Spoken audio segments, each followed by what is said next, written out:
I don't know. I wasn't paying attention. Good morning, everyone. We will start the meeting with the Pledge of Allegiance. I pledge allegiance to the flag of the United States of America and to the republic for which it stands, one nation, under God, indivisible, with liberty and justice for all.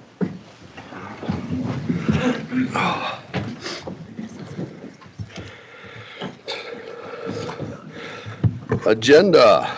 Do we have any changes to the agenda? Mr. Chair, under consent agenda, I got notification that Denise would like to remove number 6. Okay. She wants to modify some language in there and then bring it back next round. What's this number 6? Number 6 is regional collaborative agreement. Human Services Regional Collaborative Agreement.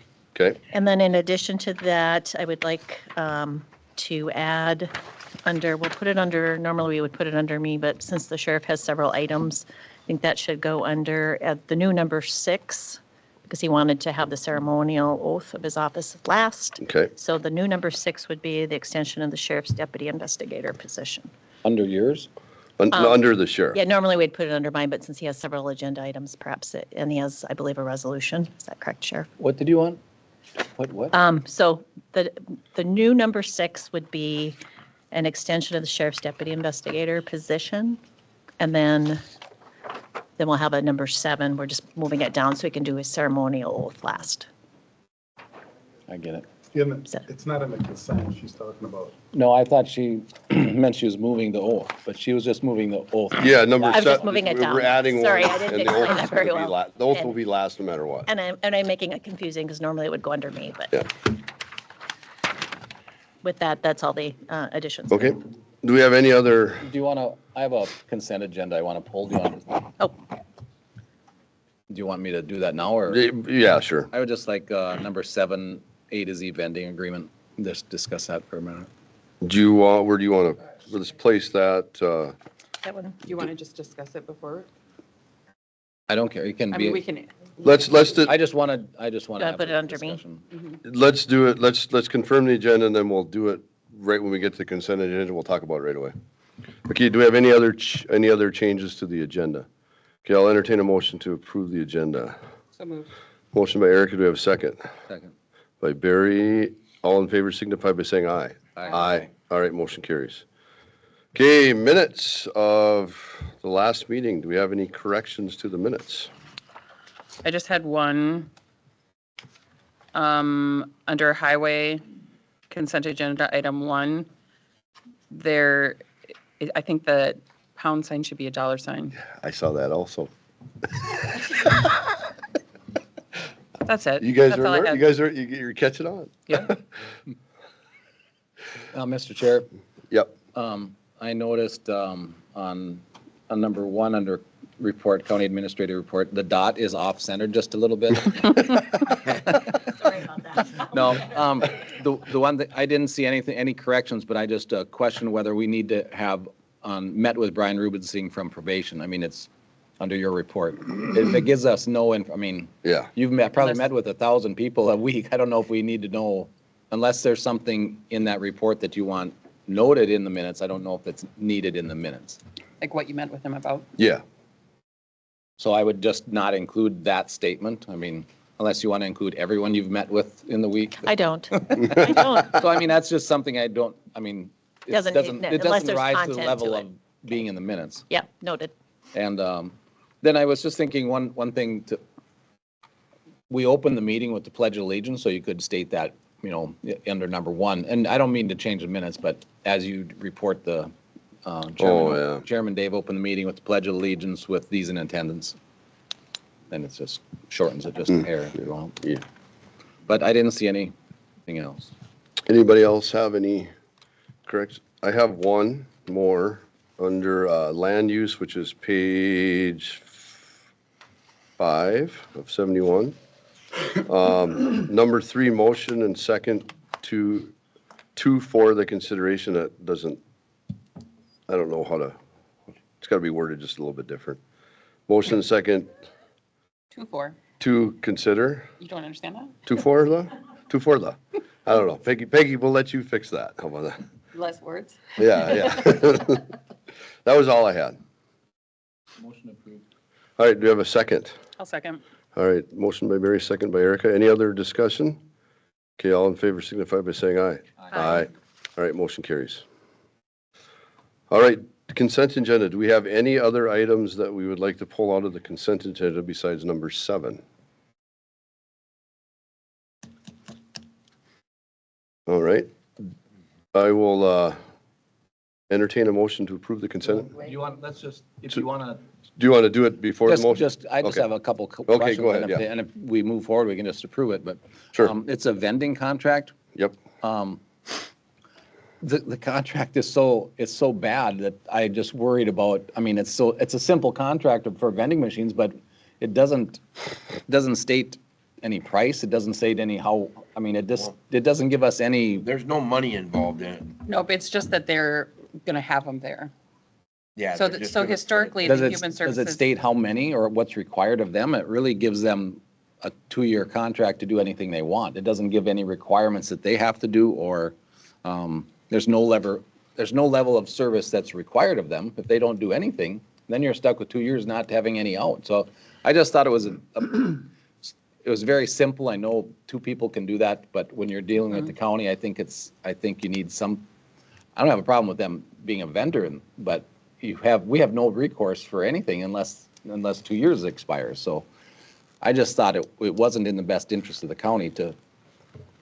You don't have Brian look at it and change. Well, it? I mean, if inadequate, just a sentence, if inadequate service is provided, we can get out immediately. I mean, I don't think there's any intent, but this contract it has no, Yeah, it doesn't. if we're guaranteeing them the only one in there for 2 years, we should have some expectation of service is kind of where I'm at.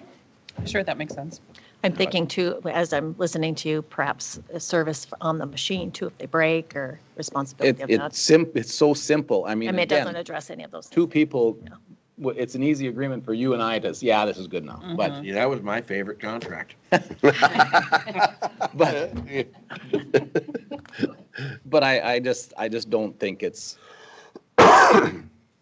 Should we have no, I just don't think it's an appropriate contract for us to enter into it without some further language in it. Mr. Chair, what is the history of this? Is this something that rises to the level of board approval A contract Vending is, machine. for vending machines? well, if It's it's a contract. contract, Yeah. you want to put your name on it without board approval, and then we have to pay for vending machines? Yeah. I just think if the county, and I don't have a problem with authorizing this with your review of the contract to be signed. Yeah, I think But that. I think this contract, you just. More need to- in-depth language. You just need a little bit more, I don't have a problem with Yeah, someone getting in there, but I Okay. just, if we're going to sign a contract to give them a guarantee of 2 years, I think we have to have more detail in We it have to for, have, what are they gonna give us for 2 years? well, and if we want to get out. what if they don't put one in there? If we want And to we get can't out, get someone else in there then? That's, yeah, if we want to get out of the contract, we have. because the only out now I don't is, see what we After would. 2 years? so So if this was a month-to-month contract, I don't care, that's fine. So I would say, so then we'll approve it with language changes that are approved by Carrie. Or if you just want to take out the minimum 2 years, then it's like month to month. That's fine. So some clarification and modification. But if we're going to give them guaranteed 2-year contract for that building for services, then I think you have to have more language. Okay, So we can leave it in there as approve to negotiate a contract with A to Z okay. instead of this specific. Which, and then we'll allow Carrie. Carrie approve and it. Denise to work out Okay. the concerns. And again, I don't think anything would ever happen, but you don't want to assume those things also. Motion to approve consent agenda All right, we have a motion by, with that stipulation on them. okay, Barry, do we have a second? I'll second. Second by Erica. Any further discussion on the consent agenda? Okay, all in favor signify by saying aye. Aye. Aye. All right, motion carries. All right, commissioners, open forum. Is there anybody on the open forum? Okay.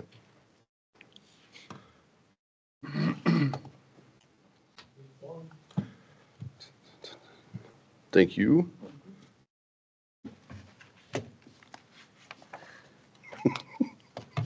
I got this one. All right, so Dave Shornack. Please state your name and your address. Yes, please. Sure. Yeah, and then turn the mic on too.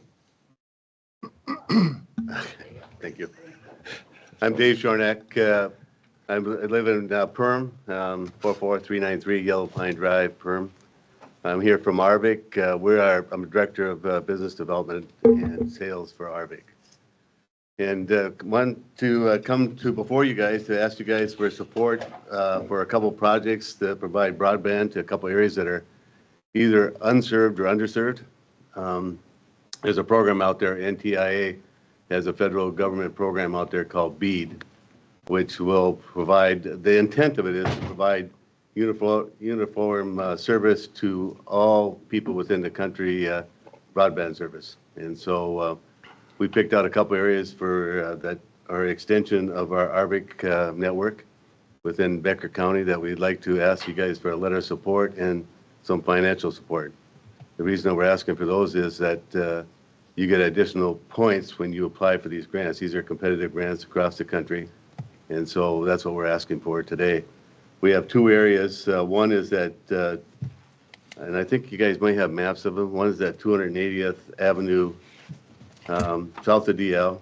We're looking at, there's 18 locations that we're passing. Our cost to construct to those locations is, Yeah, we don't have any maps. they said that you would. Oh, Peggy's gonna put them up. Okay. There we go. Okay. This is an area south of DL. It's on 280th Street Avenue. It has 18 homes that we're passing. Our construction costs are about $138,239. And we'd like to ask for support of $1,500 from Becker County. And the grant is, just to make you aware, is 75%. 1,500? Yeah.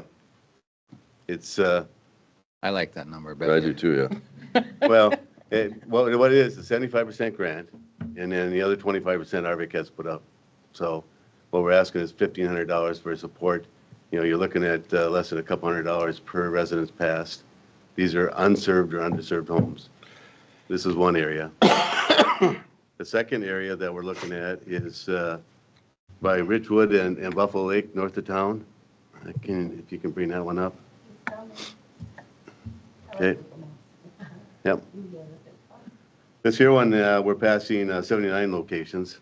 These are all unserved or underserved. So the yellow versus orange pegs? The yellow is the red is unserved, yellow is underserved. And so 79 homes passed here. Our cost of construction is $412,780 and some change. And we're asking for $3,500 from Becker County and a letter of support. This application is due next week, the 21st. We have to submit it by that time. So, and you get extra points if you have support from a third party. We think this is a great service for the county. There are a couple other projects that probably, there's several rounds of this application, so there'll be probably another round. Next round, satellites can get involved, but we'll be able to apply again for some other sites within Becker County. We have a couple others that we've identified that are underserved or unserved, but our cost of construction is much higher. So is this something you're going to get for sure? No, So this commitment is a possibility Yeah. rather than a guarantee? we get extra points, as I mentioned, for letters of support and financial. The application is due the 21st of April. Supposedly, they're going to get a turnaround in 30 days, but historically, government doesn't work that way. So we might not find out until later this, I'm federal government, you guys are. Well, you might hit hit, you might hit 30 days here, but Yeah, well, we won't be able to qualify then. it would have been nice to have a little bit heads up. But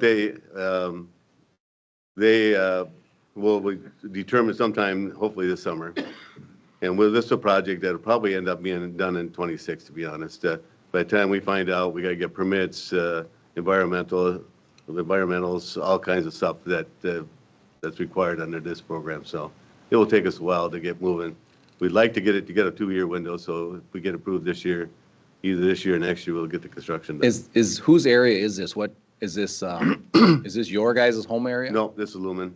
What is it? Lumen, Lumen? CenturyLink. CenturyLink. No, they change their name every. Are they gonna oppose this, or can they oppose this? No, it's unserved or underserved right now, so no. So they've lost their time of appeal? Well, they can apply for it too.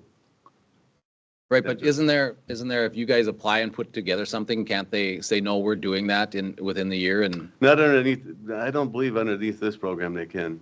You know, they can surely submit that they're planning on doing it, but it, you know, I don't think there's, the border state, the border grants were that way, where the incumbent or somebody could say that they're overbuilding that area. And then, so that's what I'm thinking of in the past, that if you came, I mean, back in the past when we were talking about the Pearl Lake area was underserved or not served. Yep. And Arvig was wanting to go in there and put together something, but then if they, wasn't there an application fee? I mean, isn't it quite expensive to go through this? And then if you put it out there, and CenturyLink says, no, we're going to do that, then you're out your money. I mean, you're just. well, there's costs of putting together the application. And fortunately for us, we'll be able to do it internally. So we don't have any real cost other than time and energy internally. But there's real no application fee for any of these here programs, other than internal costs. Mr. Chair, Mr. Shornack, in the last 10 years, wasn't Minnesota, I hear about this broadband coalition, is that the 75% of taxes coming back? Is that? Well, in the past, we had border grants that the state of Minnesota did, and we won, I don't know, half a dozen or maybe even more of those types of grants where they gave us, there it was like a 50-50 for the most part match. And so the company had to come up with 50%.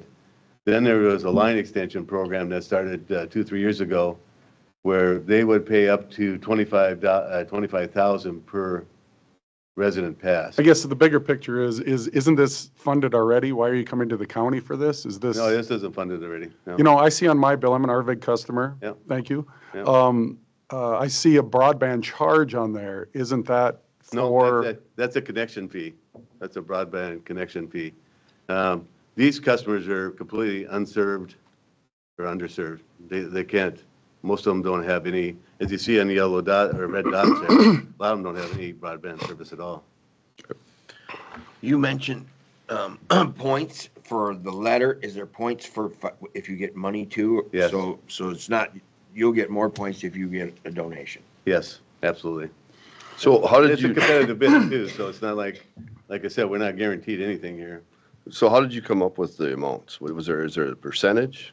No, we came up with the amounts where it took for us to get an ROI, return on our investment. That's really to be quite frank, that's what those $1,500 to $3,500 we represent.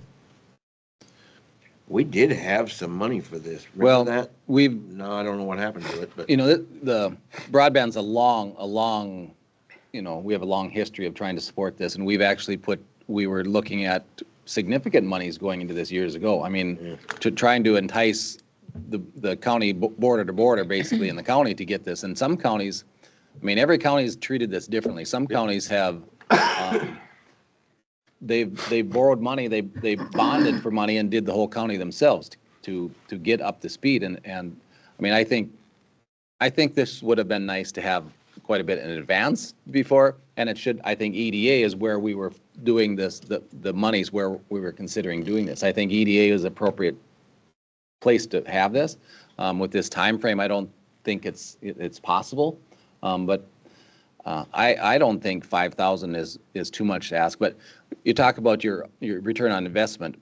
I mean, there's a co-op, I can't remember the co-op that provides internet service out east, on the very east part of the county and a little bit farther, but their return on investment, they're not looking to make money. You know, they're a co-op, so their return on investment stretches out a lot farther.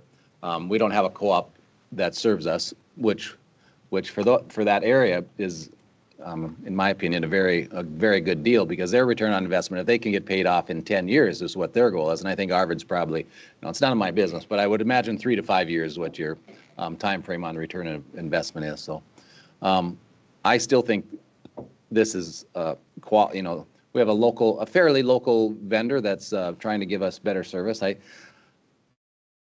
I'm willing to stick my neck out and support this, but I think we should have the support from Becker County, but the cash should come through EDA, is where now.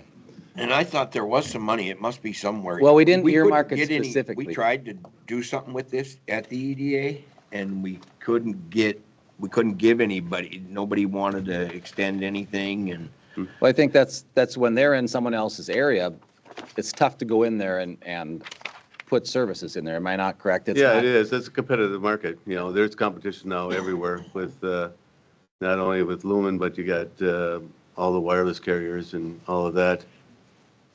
And these maps are fairly guarded by companies. They're not, so we're seeing a map and it's a guarded bit of information, I'm sure that you guys don't like to share publicly. But to get this grant moving forward, so, I mean, I would support moving this. I mean, I don't know, put on our agenda if we want to make an action item or commit. I mean, if we're going to make a motion to commit to anything, we'll have to put it on our agenda for later in the meeting and discuss it in full, a little bit more deep, a little bit more. I would support it too. It's very important for I people would who too. don't have agree. it. It's become a very important thing. And so I You can't do anything without internet no. nowadays, unfortunately. So, Mr. Chair, my only concern is, we're just kind of setting up EDA here to find $5,000 that they don't have, which I don't completely disagree with, but I don't think we should lay that on them. Well, I think we put on our agenda for later in the meeting, add it to the agenda, so a little bit more discussion, but we can't commit EDA funds to, this board shouldn't commit EDA funds or without EDA discussion, but we could give a guarantee after that. If EDA funds don't come through, Yeah, we could do that. Well, we had money, Mary. Do you remember this? Yeah, but right, but we got some money for that study, didn't we have? And didn't we have some money for this and I don't remember where it came from, but. I think that's where it ended up going, but I thought and that's where we got the money for the study. Do you remember where we got the money for the study? But either one way or another, we must. So, We have EDA meeting on We Thursday. do have a meeting on Thursday, but Would that fit it the doesn't timeline? have, does it have to come out of there? Can it just? we should put it on the agenda for late. Should we put it on the agenda? Let's put it under the agenda under the county administrator report. If EDA if our economic development's going to be meeting on Thursday, though, that falls within the timeline.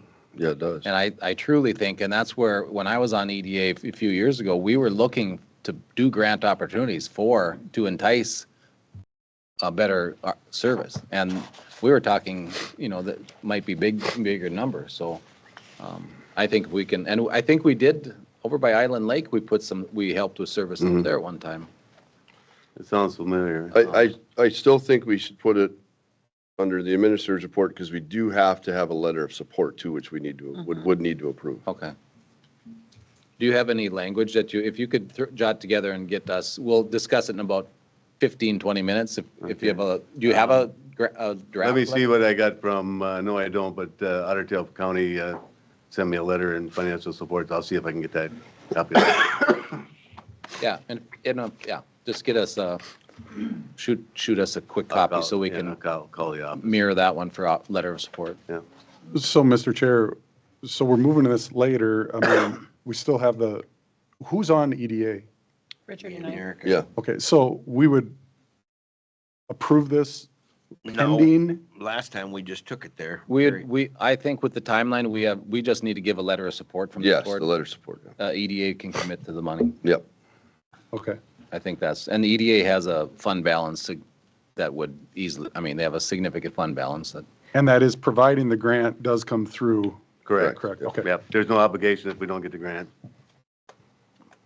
Mr. Chair, if I may, perhaps what this board would like me to do is I can certainly work with him and do the letter of support. I'll be attending EDA on Thursday. It is a $5,000 threshold, so I mean, Yeah, if the consensus of this board is that we would like to support that, I can certainly talk to EDA and figure out where the money's going to come from, and it's under my decision. And then I can bring it back next board meeting and update you if you'd like.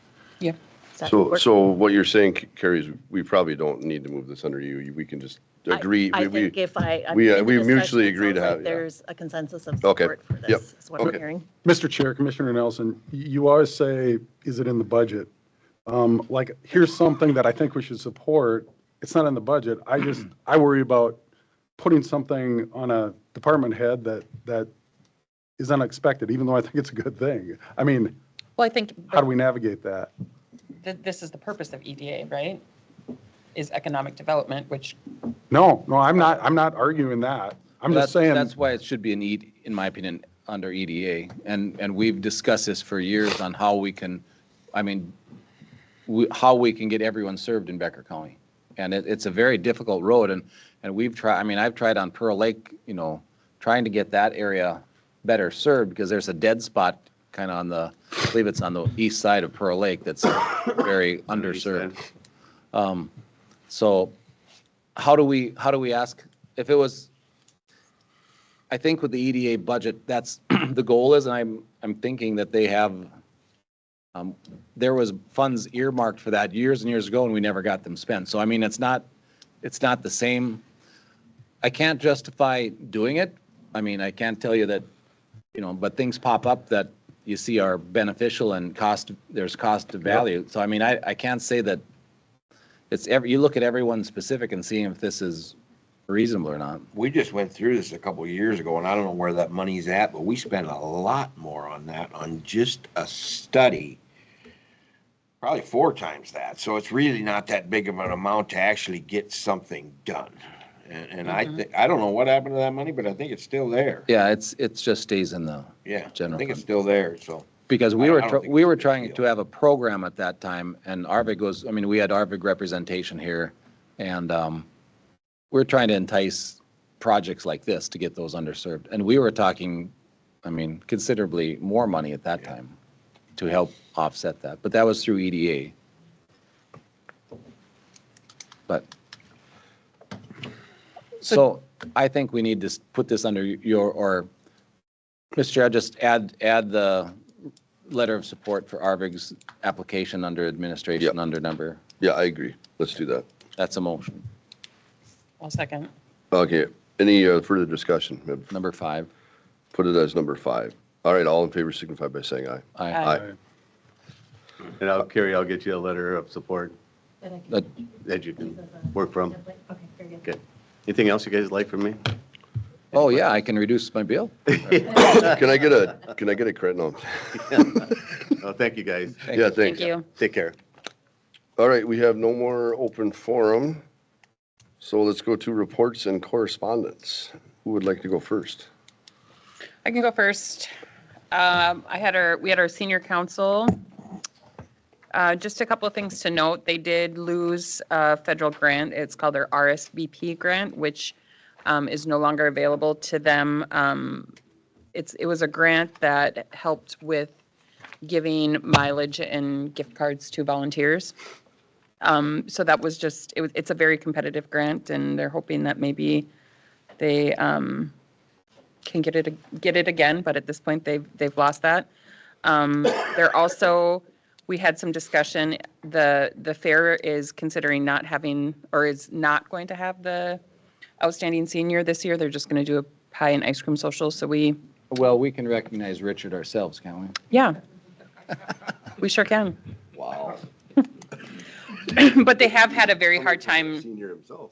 They have had a very hard time finding nominees the last several years. So the plan to move forward is just to have a pie and ice cream social.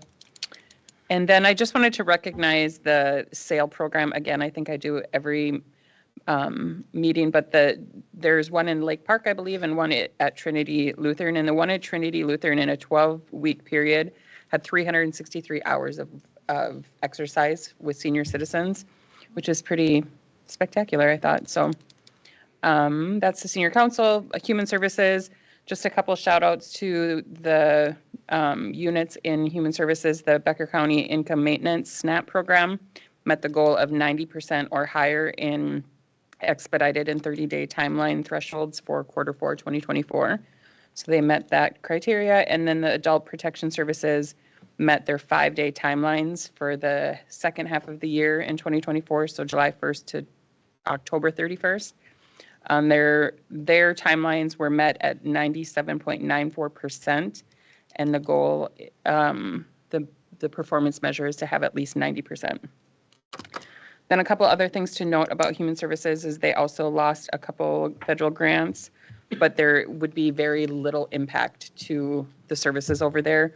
One was COVID, public health COVID, but that one they would have likely had to send back anyways because it went for, I think, training and immunizations, if I remember correctly.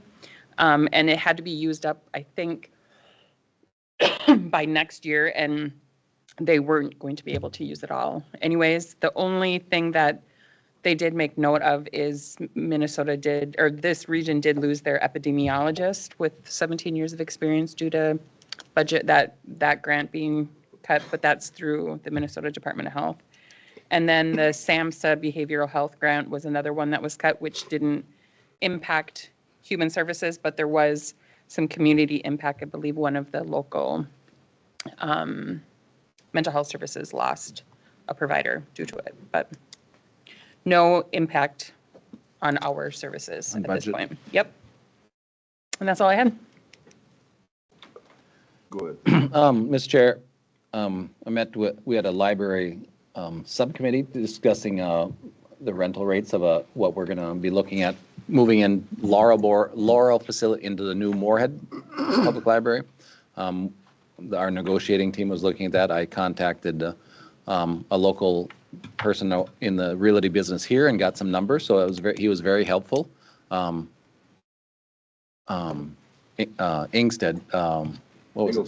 Engelstead. Jace. So thanks to Jace for getting me some information, just to help me understand, know what the values are. So we're going to be meeting with the city of Moorhead. And let's see, had MRC. We discussed Senator, what's his name? Hochschild was there, a Democrat from the Arrowheads area. He was really concerned about the PILT payment reduction possibility too. So he said he, felt targeted on this because he would lose significant funds, and I think we would also lose significant funds. I don't know which PILT funds they're talking about though, if they're just the tax forfeit land ones, or if they're the school-based ones, or they're DNR purchase ones. So there's lots of different pools. Mary, how many different types of PILT payments are there? 4 or 5 from the state? And then and I actually have a slide on that I'm going to talk about later. We also talked about the MAAFPCWDA. They found some money, I guess. They found some money to help fund the SSIS software update. I don't think they found money. Well, that's the term I would say I used. don't think they found money. I think the House and the Senate each have come up with a number, which is significantly different than the governor's budget. And then he also mentioned that supported, I think, MRC's position is we should have a trial on 2 rural counties also before, because that's a whole different game than Hennepin and Ramsey, which are doing the trial right now. So that was good to hear that he could support that. I think with MAFPA, the biggest concern for rural agencies and why there's such an expense for us is because we don't have a lot of services in this area. And when you have to provide active efforts, you have to ensure that all of these services are provided. So what's going to happen Accessible, anyway. Yeah, so what's going to happen is we're going to spend a large chunk of money either developing services or traveling. Sending people out of the area. So I would 100% agree. We need some rural pilot counties. What was the reception to that? Was there a good reception for them to do a pilot study in rural counties, or? Well, I think this senator was. I mean, he was. I think they realize that, and it's hard to argue that this isn't a fair program. I think there's improvements need to be made by the state, but the rural is going to be treated, I mean, the rural difficulties are a whole lot different than metro difficulties. So I think that would be fair. Had one thing I want to mention, Sheriff Glander sent us some information too on some property of the city. We've discussed long-term goals, and I think this is a long-term goal. I mean, a long-term goal. I don't see any near future, but if we are still interested in that, I think we should figure out our long-term land needs. If we ever do consider moving, dispatch and the offices, I think closer to and have more of a campus area for law enforcement. I think if we do decide that, we should be holding that land. Now, I'm not saying this is I don't even think it's not a 2 to 4 year goal. I mean, I'm saying that would be in my opinion, a 4 to 10 year goal, if at all. But I think his point is, if we're going to do that, maybe we should look at purchasing that land. That's some long-term strategy that would have to. Where's that be land? there. It's right across from the jail. It's It's a city lot right across the jail. just east Compost across site. Stony Brook Road, from the jail, right on the corner. Where the city compost site? Yeah. I don't- Correct, yeah. Somewhere in that area. It's right, it's But actually there's a it's the- few different spots. It's the first lot on the corner. Sheriff, is that fair to say then? So, It's the wooded lot between the jail and the compost site. Yes, and it's the first one on the corner. corner. I mean, that's the one that Yeah. we were looking at. Mr. Chair, didn't the county own the property along Highway 59 there? Oh, yeah. But we sold that and it sold it for more money than what this one would cost us also. That Highway 10 frontage was more valuable for business opportunities. So the point you are making though is that we didn't see any goal. We didn't visit the future at that time and sold that land. So should we, I don't know, that's a bigger discussion, but I just wanted to mention it to you. The only other thing is, I've been getting a lot of complaints about the land values on ag land. And there's a packet for you that Lee put together, some information regarding it if you want to look at it. I think this is just something you keep. So when we have our Board of Appeals this summer, I think just keep it in your desk and something to refer to. The first one is the state's number, that 20.9%. That's the state number that, so if we sell a piece of land in January, I think this is an annual number, that the adjusted sale price will increase that much by the end of the year. And I think that's where we've gotten in trouble this year. Last year, we increased our bare land sales by 48%. And so I think we should have looked at that number, and this number is appealable at the state. We should have looked at that number and said, that's probably a little bit high. Now that we've increased our land values that much, I think we should have changed that number. So you go to the next page, and you can see what happened down in the south part of they obviously are now caught behind. Nobles County is reducing their land values by 9%. Swift is 8%. So I mean, I think we peaked, and I think now we should have argued. See, we're the only green state or county in the state. We should have argued that that 20% should be lower than. We should not automatically be increasing 20%. I think we caught up, and now that 20% has increased so much that now we're overvaluing land, in my opinion. So I would recommend to every landowner that with Bear Ag to go to their local assessment, because you have to go to your local assessor and before you can to stay in to possibly get reduction, unless the county does a mass reduction. There are some requirements to make sure you don't go too low, or because there's you can only do 1% of your total estimated market value totally to reduce anything. So there's some numbers that come into play. But I just wanted to bring this to your attention because it's probably going to be coming up in the future.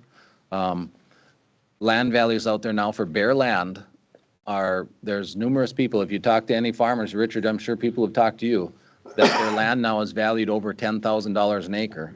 And we don't have any land that is sold for $10,000 an acre. So we are now valuing the land. And I think if anyone has watched the farm economy is tanking very fast. And we could be in a real tough shape nationally or internationally with if we don't sell our markets to China. That's a whole nother tariff concern. But the commodity prices do not support these type of land values, whether you're an investor or a farmer.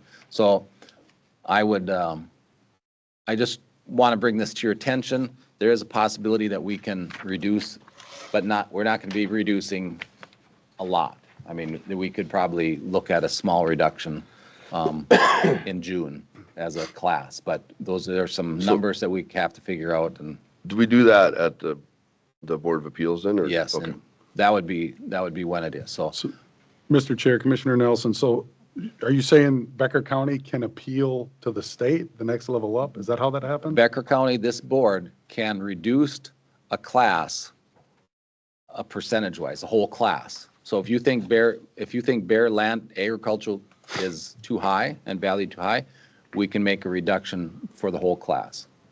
It cannot be more than 1% of your total estimated market value for the, so we have the whole market value. You can't reduce this more than 1% of your total, but we can reduce it, some. So you're not.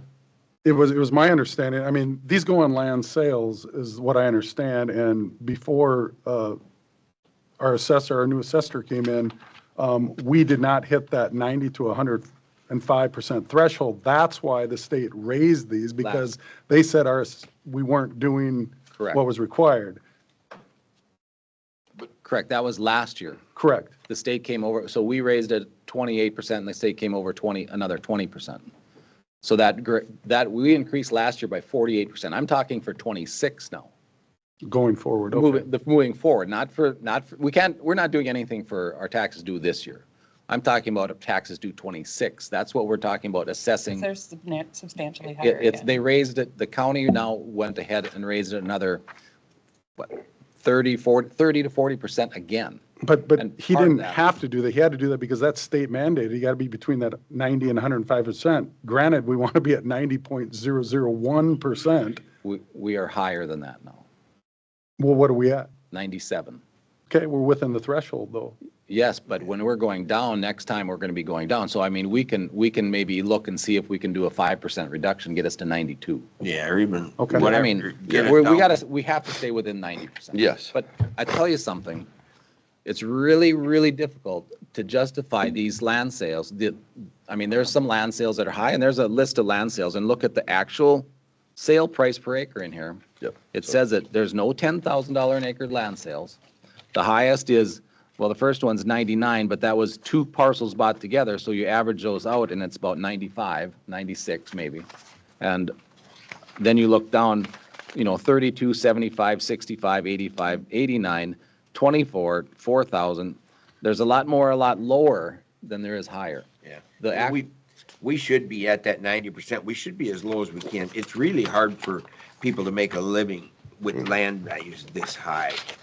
You certainly can't buy it and go out and. It's That's what I was hard gonna for say, the you can't- assessor to come in and, Well, A new he farmer wouldn't can't hear, start. but he has meetings today, so he could not be intense. But this, if we do anything, we have to be very specific on what our total, estimated market value is, because we can't do more than 1% of that, which we will not, if we do, the 1% will hit us before we hit the 90%, is what I've been told. So we will not. At least do 1%. Yeah. Well, no, the total 1% of our value, if we max that out, we won't get below 90. We won't. We won't get below the 90% sales. So in Clay County, I talked to the Clay County assessor also, and I got land values along the border. They raised theirs 6%, Ulen was 15%. Their land value in Highland Grove Township, you go on Becker 12 and you go towards Hitterdal, the property on the county line on Becker County is $9,800, and the property on the next property is $5,600. I mean, so we are we are way ahead No, of we're- what the values are. Yeah, and I've heard the same complaints. So I mean, we're not going to fix this, but we can at least acknowledge that we see this trend going down significantly because if you sell land now, a fair price would be between 7,000 and 8,000 would be more than fair. I mean, I think we settle in there, you know, in the next couple of years. But there is just not $10,000 an acre land sales. There's a couple that are, but there's, you know, there's some people that came in. Obviously, you probably know that West Central sent out a lot of money, so there was a lot of funds available for some farmers, so they wanted to pick up a piece of land, and I think that's driving this a little bit.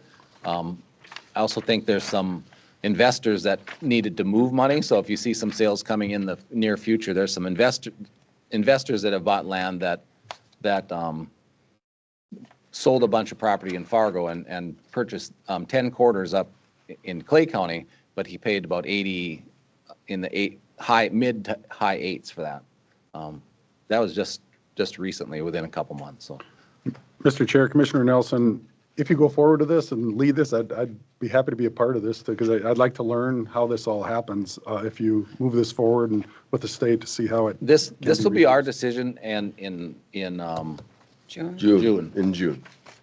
At the So- Board of- And Lee will have to, you know, Lee will have to figure out what we can do if Yeah. we can, you know, how much we can do if possible. So a lot of those numbers have to be, So when we're looking at doing this, this would be across like all No. like No. bare land or only all, those that come all in? ag tillable, all ag. Yes, all, that's what I mean. Yep. All. You Okay. can't, They have to do the whole class. you have to do the whole class. Mm-hmm. And then you hit those limits of 1% total market value, which will hit us. We can't go down, what I was told, we couldn't even go down to 90. So Mm-hmm. 90 is, you can't go below 90. So I think it's important to answer, you know, hopefully the landowners see that we recognize that this is a concern and we see the trend. And I think I think the assessor's office will agree. The trend now will start to taper down on, because, I mean, you look at, I mean, just think if you paid $10,000 an acre land, 7% interest is what you're borrowing money at. That's $700 an acre of interest alone on that. And that's, I mean, that's just, anyone has any knowledge of farming, that's not something you can No. do. So when we tell farmers to come into the Board of Equalization meeting, it's really just for us to hear their frustrations. Well, I It's mean, not- I think if you have to go to your local assessor, I mean, because I mean, they can argue this at the local level and then see if they can get any reduction there also. And I would recommend that everyone, if you feel you're overvalued, I think we're recognizing, but I don't want to take that away from anyone either. So I'm not saying, oh, we're going to fix this, because we're not going to fix it. We'll address it and acknowledge it anyways, basically. The amount that we're going to adjust it probably is not going to be significant, Yep. but at least it's something, if hopefully. Something we can show, it's something we can do. So. Yeah, they'd like to know that we're paying Yeah. attention and that we understand Mm-hmm. the problem. Do you, I If you don't, want that's to all. solve the Oh, problem, don't let people pay $10,000 an acre. I mean, you go on comparables around the area, right? you can't pay that. How do you stop? How do you, I mean, Stop that, yeah, I don't know. Well, you know, the example, if you're doing a land exchange, you know, so if you 1031? if you sold property and you want to reinvest it, those aren't included in a land sale that affects the adjoining landowners, because they have the tax savings, so they take into account that there's another benefit besides that. So these aren't, what I've been told, those Tax aren't benefit, good yeah. sales that you compare with. So, and I do know that there's, you know, probably some of those also. It's a science. We have the most difficult property tax system there is in the state. So it's nothing easy about it. So, have to see what we can do. All right, let's, Okay, I'll try to go quickly here. Last week, I had a Teams meeting with Jim Joy and DNR head Bob Meyer concerning Eagle Lake. So hopefully that's in the hopper right there, and hopefully we can get something going there. Last Friday, went out to Dunn Locks for just kind of an overview of what we're doing out there. The new structure is done. We were talking about maybe having June 1st is the deadline, but then maybe having something, a grand opening or something after that, that's to be determined. One thing that Steve and Mitch asked was the old structure there. We had originally thought we were going to tear it down, but I went out there and looked at it. I think we should keep it. There's nothing, I guess, in the rules that said we had to tear it down. It's gutted now. It would take a few $1,000s to, where the bathrooms and drains were. We'd have to level that out, maybe put in a couple windows, a door or something in that old structure, but it's still sound. So if we are going on a tour in May, that'd be something to probably to look at. But they were looking for some direction about the old structure. I'm a proponent to keep it. Is there anyone who is definitely against it? I'm not saying we have to vote on it, but if they're going to come up with some estimates to get some of that work done in there. I think that's why we wanted to go out and look at it, see what it, how aesthetically it is Yep. with the stuff removed and. Yep. That, if we're going to wait until that, do we have a date set up for going out there yet? My plan was to schedule it for our first May meeting. Okay, May 6th. so that's, And if I mean, okay. I was just going to say, if I may piggyback too, I think the county had received a donation potentially for this old shelter update too that's being held until we decide what we're doing. I just wanted to mention that. Okay, so, okay.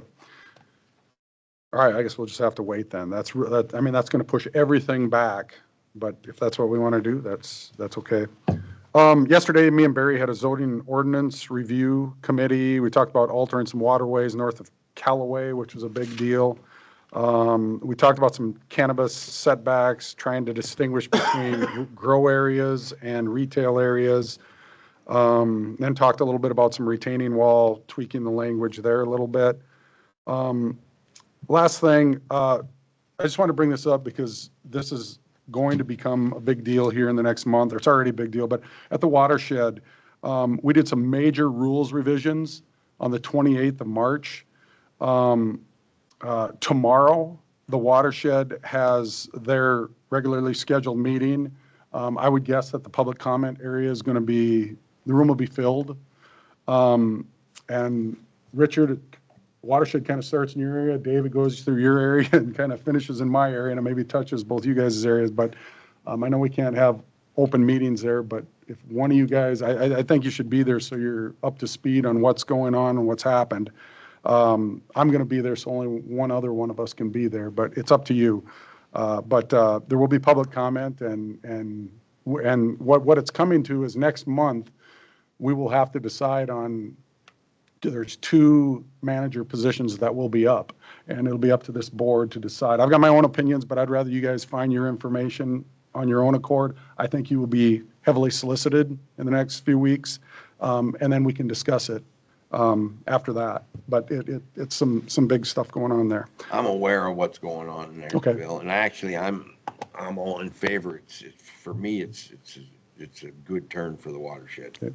Dave, you might want to go on there and get up to speed on it then. Like I said, just a suggestion, just so you're not ill-prepared when we come to a point.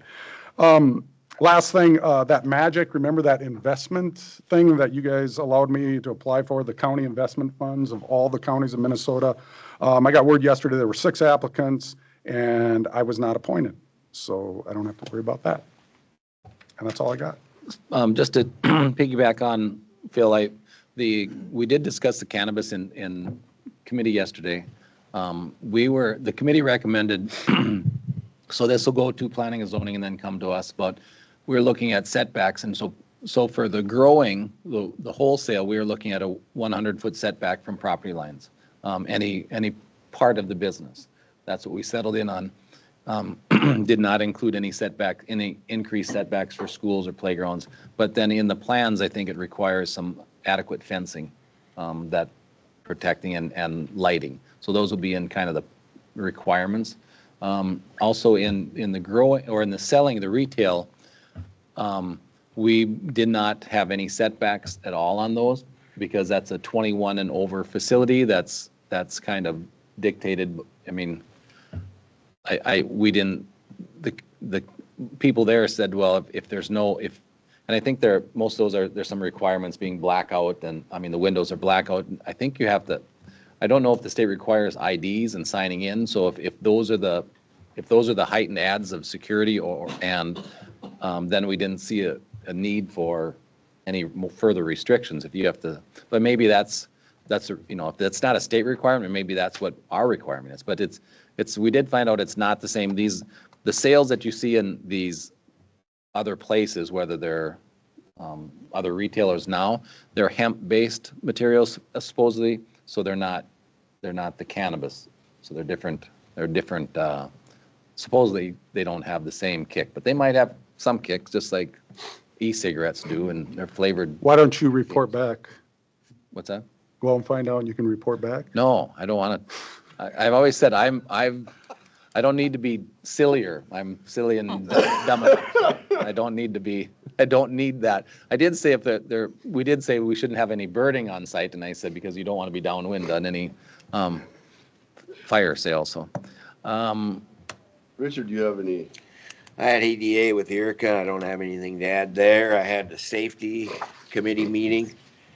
And so we haven't done much with safety, but Cody's finally getting us in compliance, and we're talking about maps. So if you're in the courthouse, it'd be like a kiosk in a mall. You are here, a way to get out. We're gonna put some first aid kits in and do some different stuff there. Mr. Chair, Commissioner Varberg, who's in charge? Cody? Cody, EDA. Cody and myself. Cody and you have taken on that safety role? Yeah, and so it's been there, but it hasn't. He's really getting it up to Yeah, date, okay. and it's just taking some time. And that's all I got on that. But I do have something else to report on. So I got a call yesterday from a guy in Brandy Lake Estates, and this has been going on. There's an actual junkyard in that trailer court, and the sheriff knows about it. It's been a problem for a long time. I'm not much on telling people what they can do with their property, but this is actually terrible. And we tried to get it cleaned up before. We got the county attorney involved. They started to clean it up, and then they went right back to where they are. And there's some land there that's a commons area on the lake. They've got cars and lawnmowers and junk down there. They've got the road. I took Charlie from Detroit Township with me. They've got the road down to one lane, cars on both sides. They're threatening people. They threatened our two guys from our zoning office, threatened to kill them. So I'm not much, but somehow we need to do something here. This can't go on. People can't even walk by there. They're not only doing that, they got to close the road down there because these guys are mud running through and tearing it up. And there was evidence of people spinning around there, So I don't know. I want to put it on you guys' radar. I want to do something about it when they get this extreme. And the same one, Erica, Yes. you've got this problem Yes. down there. Yes. And the pollution control agency's involved and still can't get this cleaned up. Yeah, and that one's not as, like, there's not the threats like what Yeah. that one is, but it's just plain old garbage, and it's right on the Red Eye River, and it's, I agree, we need to do something, and I don't know what it is. I've pondered on it, and I don't know if there's something we can do, a process where maybe we partner with Human Services, give them an opportunity to get some help. Usually when your house gets, or your property gets to that point, there's, other things, and if they refuse to do it, then I think we go in and clean it. Well, I don't know. You'd have to go through the county attorney's office or whatever we need to do, but both of these properties have been given opportunity and opportunity and opportunity and opportunity, and there's very little progress that has been made.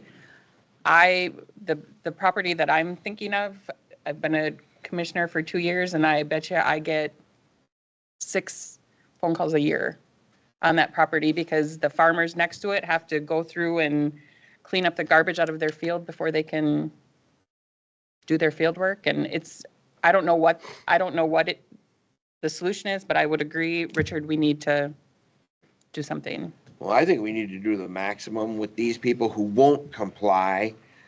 it's springtime now, kids can't even ride their bikes past there. People can't, people like to go out for a walk after supper or whatever. They can't do that there. And I'm to the point with the threats and stuff that I'd like to clean that place out. Get the sheriff, we'll get some tow trucks, clean it out, put it on their taxes.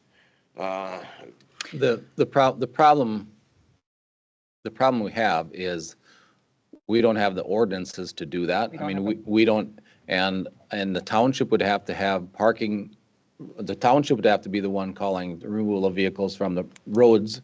I mean, I think we all would love to just blow our magic wand and get these type of problems fixed, but it's hard. It's very, very hard to write something up that addresses the problems that we want without having effects on other properties that we don't want to be intrusive on for property rights. So, and I get that, Barry. I can't remember, what can we have, 3 unlicensed cars? Is that Correct. what it is? So That's a and I don't state- want to that- come that's a down state on one. everybody with 4 or 5 cars in their yard.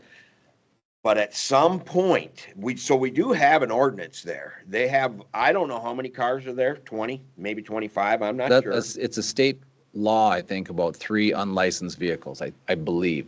Well, it's way over that, and I don't know, I know we have to do something. Sheriff, I don't know, is there something, I think we should do whatever we can legally do, that's my opinion, and I don't know how to move this forward, but,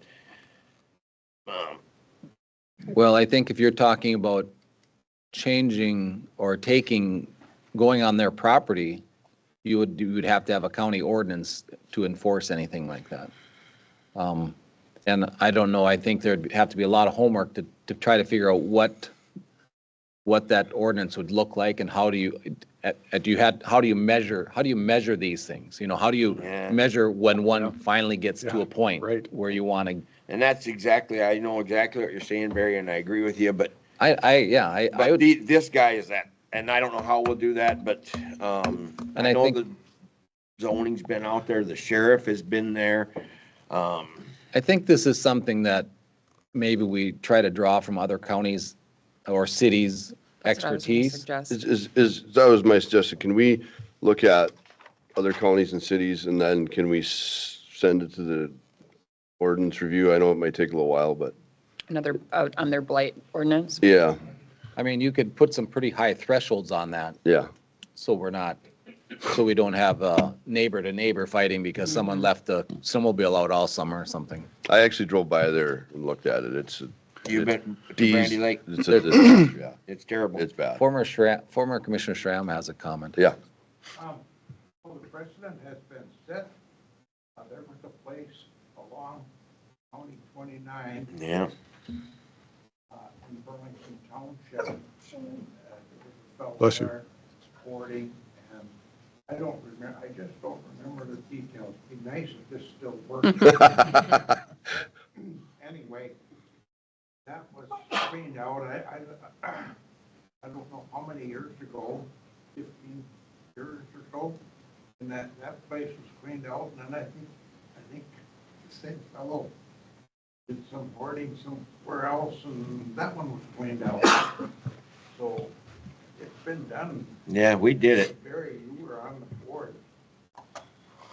Does your head work? Do you Um, remember?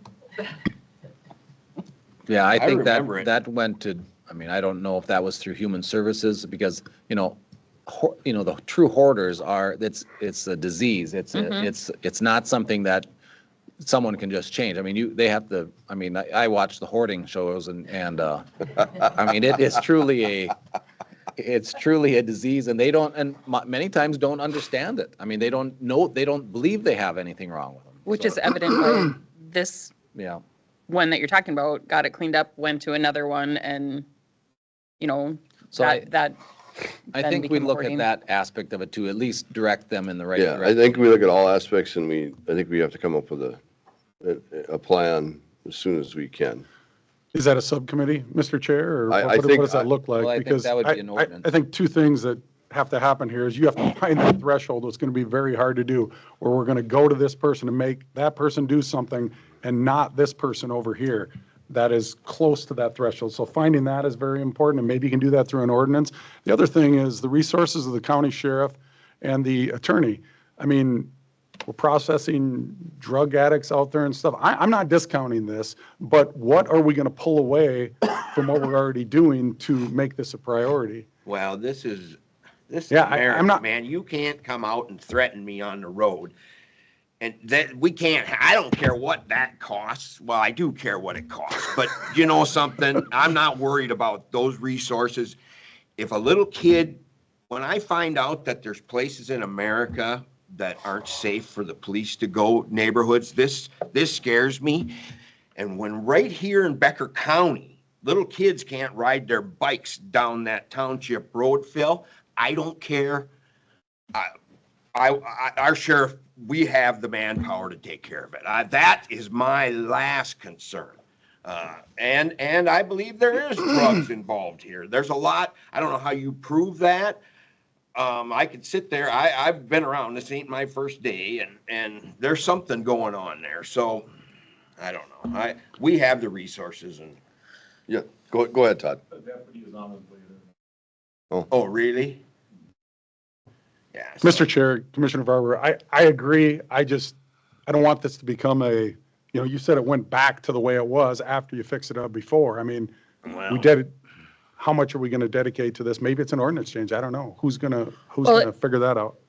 And I think this is something we've talked about since I've become a commissioner. You know, we had somebody. The Floyd Lake and one too. The yeah. Floyd Lake, yep, that where the whole community came in and asked for us to do something. And at that point, we said, you know, we would look to address it through a blight ordinance or, you know, something. And I think it's time that we look at a blight ordinance. And I think we look at other counties and. We looked at this a number of years ago, and it was called a nuisance ordinance at that time. Yeah. So if you get, I but think that's what we have to do. I think I think you escalate it, not just a nuisance. I mean, we don't want to have calls on just everything, but it has to get to a point where it's hazardous and detrimental to the good of the community. I mean, So, Mr. Chair, are we directing Carrie to go out and see what other counties do? who I have think ordinance? that if this is something that the board wishes to do, you direct your zoning officer to start gathering information to put together an ordinance. Zoning? Yeah, I think so. And we have like you said, we just met, we discussed, I think, 4 items yesterday and got through them fairly quickly. And, the other, we should mention too, we're talking about less work for zoning and having office review on small, Have more stuff permittable? No, yes, Yeah. we're looking at permitting, small retaining walls in office, not having to go through planning, Okay. the Oh, whole the process. conditional use So permit. that'll come before you too. So I think we have an avenue. I think this board needs to give direction. So if you're going to ask them to look at for information from other areas, we're not looking at small stuff. We're looking at gets to the magnitude of a negative effect on the neighbors. That's well, what we're looking at. and this is a neighborhood. Yeah. Right, Okay? but It's not a property out in the woods somewhere. It's a neighborhood. And when and it's not a safe neighborhood because of this. So there's a safety issue. Most of them are. There's a couple houses in there and people have been working on them and. But cleaning the things agreement up. is that threshold shouldn't be low. It should be mid to high is what we're looking for. We're not going out looking for things. This is a complaint-driven. Right. Yep, correct. Where's this at? Brandy Lake? Yep. Brandy Lake is the one that Richard's talking Do we, about. is there any more? I have a couple. No, I don't have. I'll do mine real quick. We'll be done. So I had 2 meetings. I had the Northwest Emergency Communications Board, and the main thing we talked about was the mapping of the schools. And we voted and decided that we are going to have Hennepin County do the process of the request for proposal for us with a few other regions. Some of the regions are going by themselves. So basically, they're going to base the amount that they're going to request from the state on the number of schools that you have in your area to be mapped. I think the Northwest region has 113 buildings to be mapped, I think. And then after we determine that, then there's going to have to be more information that's needed. So for example, like Detroit Lakes High School is already mapped. It just needs to be put into the right process for the system. So I mean, there's going to be things like that, but that'll be part of the proposal after it's done, how much it's going to, you know, cost to do something. It might be there might be a cheaper, might be a different app. We might not need as much money from the state. Then that money would be then transported over to some other regions or areas that need more funding. Because there's only $7 million. Well, $7 million sounds like a lot of money. I could live the rest of my life on $7 million, but but that's not a lot of money when you're looking at all of the schools in the entire state. So it's probably not going to be enough unless they do some of those things. So that's the main thing we talked about at that one.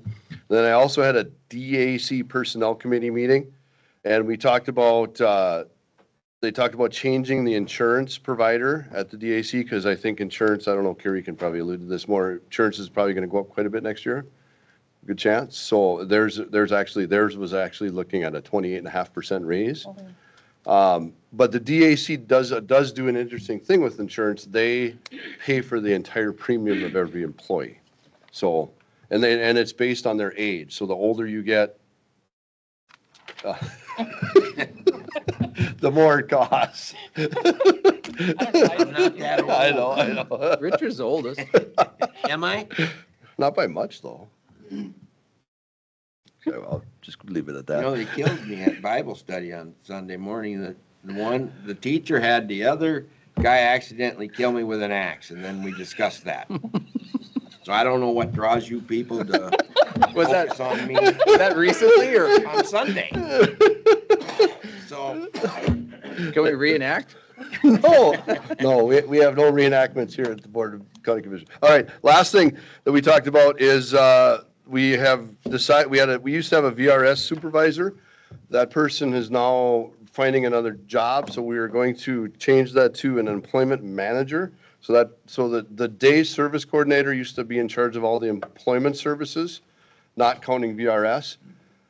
And that now with the more duties that the day service coordinator has, because we've increased the number of day clients by a tremendous amount since in the last 18 months, we are now going to shift that person, instead of having them as a VRS coordinator, they're going to be an employment manager, and VRS will be part of that, and they're going to manage there's 5 staff that they will supervise, and I think there are, if I want to say 15 people that go out to jobs throughout the course of a week. I might be wrong on that number. So we talked about those 2 things. So, and that's all I have. Does anybody else have any other reports? All right, let's get moving on here to appointments. So we have an appointment. I get to do this. We'll have Anthony come up here. I'll read it. Hopefully I don't screw this up. Love reading out loud. Maybe we should introduce him first. Oh, this is Anthony Maston. He's going to be our Hello, Anthony. Hi. Hello. our new Veterans Coordinator officer. So Welcome.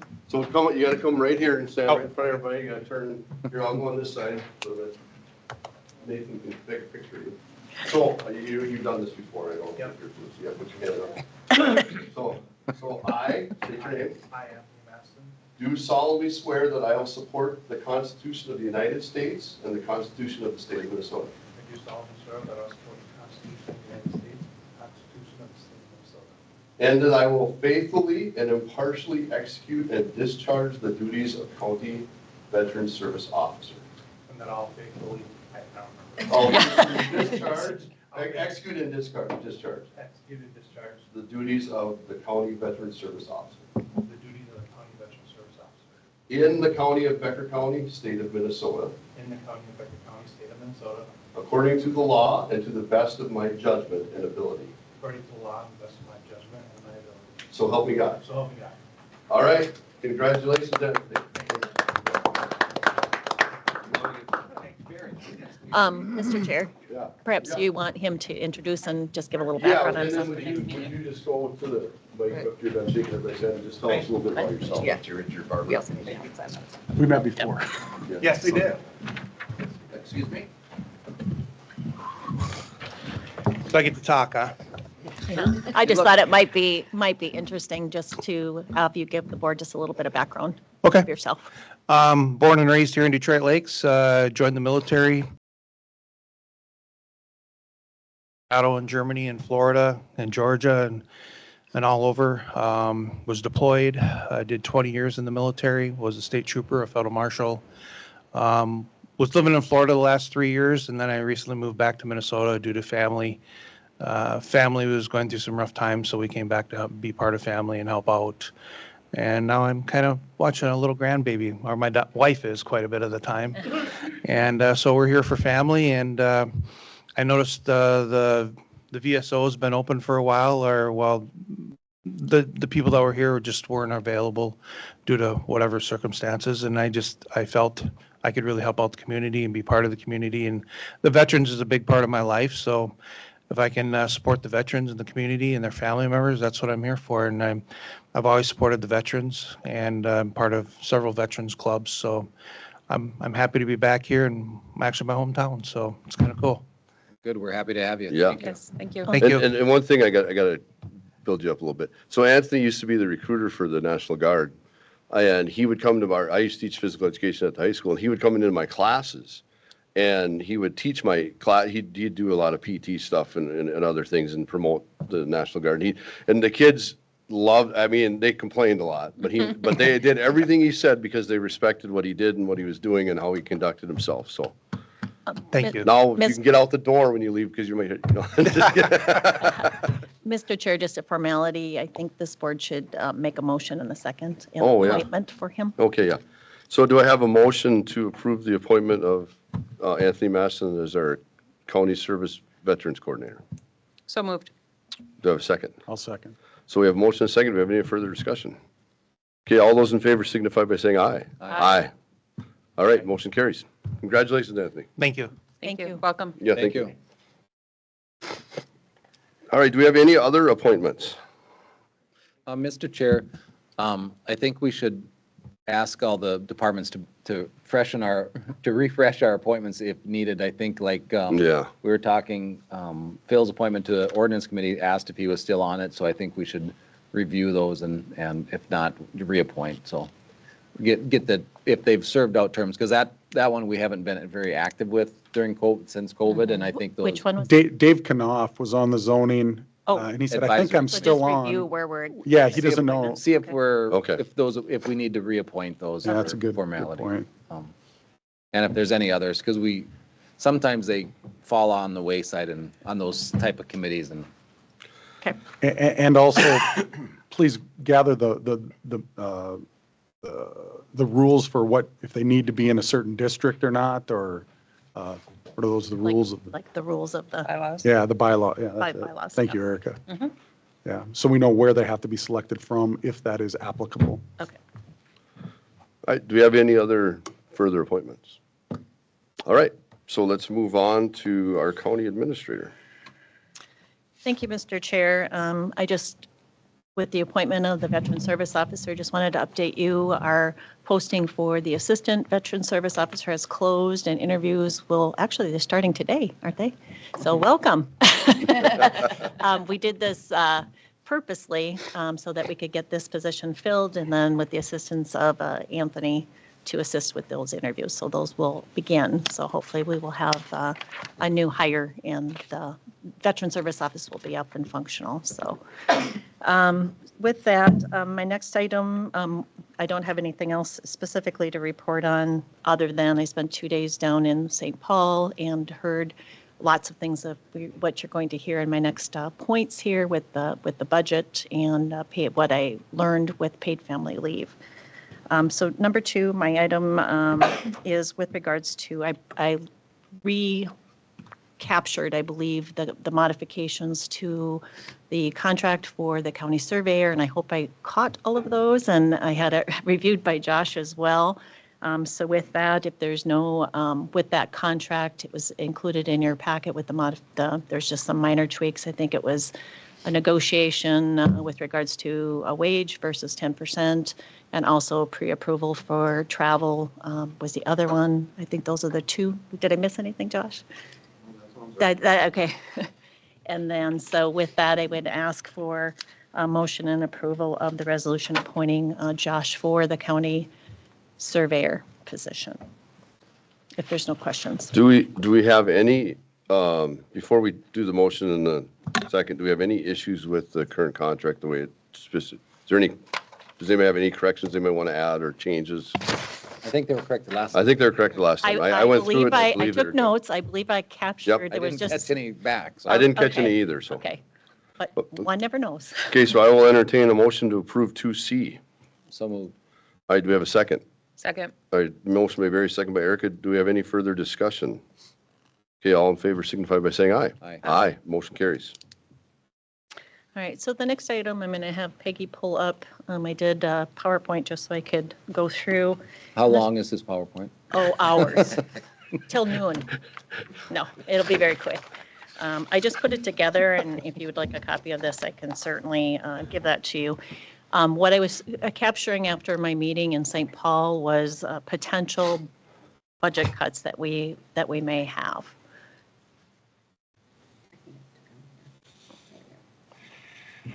You can go to the next slide. Okay. So the first, you talked a little bit about this, Commissioner Nelson, the state PILT. So what this is a spreadsheet of where our money comes from. If you look at the top left, that is the total for state that we are receiving. And I got this from the Auditor Treasurer's Office. So if you go down that What, first. you said top left is what we're receiving? the 748, 748? Yep, that's the total. In PILT payments? Yep. Yes. So this is divided out of where the pots of money come from and how it's distributed. So if you go left to right, DNR, and then the total is on the right. Public hunting, the public hunting adjustment, that was a journal entry adjustment that they did when they were looking at these figures. So again, the total is the 748. So the bottom column is the reduction of what you would see in reductions in each of those areas if there were 35%. So the total reduction to county is at $228,639.04. The township reduction is the $32,566. So going all the way across. Is there school trust land? Is that not included? So the reduction is, the total would be that 261,205. That's the reduction or that's the total payment? That is the 35%, reduction. that's the reduction. That is the reduction. The Including total the- is the 748, 791. So, okay, next slide. So these are the proposed cuts, and I should have said at the beginning of this when I was in St. Paul, and you probably all are aware of this as well, there's a a governor's budget, Senate, and also, so there's three different sets of this. This is worst case scenario. This was tracked from the original governor's budget, so this could fluctuate. These are the reductions in human services with the reductions in potential grants. And you've probably, I've sent this out before, so this is just the total of potentially what you could see in reductions to funding for human services. And all of these, as I understand it, are all mandatory services. So, next slide.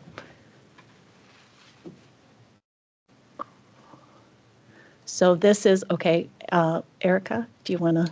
The Minnesota African American Family Preservation Child Welfare Disproportionality Act. Thank you. So this is really those active efforts that they're looking at to require for human services. So this is, again, this is an estimated cost. Again, lots of, just the high points on this of, needed staffing, needed services of what we are anticipating potentially and the cost that we potentially could incur. Again, this is fluid, best estimate. So that is the total that Human Services came up with for implementing this program. Next. Next one is the AIS reduction by 50%. So our total to the county, if we were looking at a reduction of 50%, is that $169,943.50. Next. What do we do with that AIS? We delegated over to Soil and Water. Soil and Water. Carl Koenig is the director. So is that the units we see to decontaminate? Is that Yes. pretty much all of, is that what we spend that on? That's, Oh. unless you have lakes that want to participate to increase hours, but that's a significant portion of Yep. the funds go to inspections. And decontamination units and Carl's. And that started because of the zebra mussels? I mean, they came out Yes, after that. but- invasive, yeah.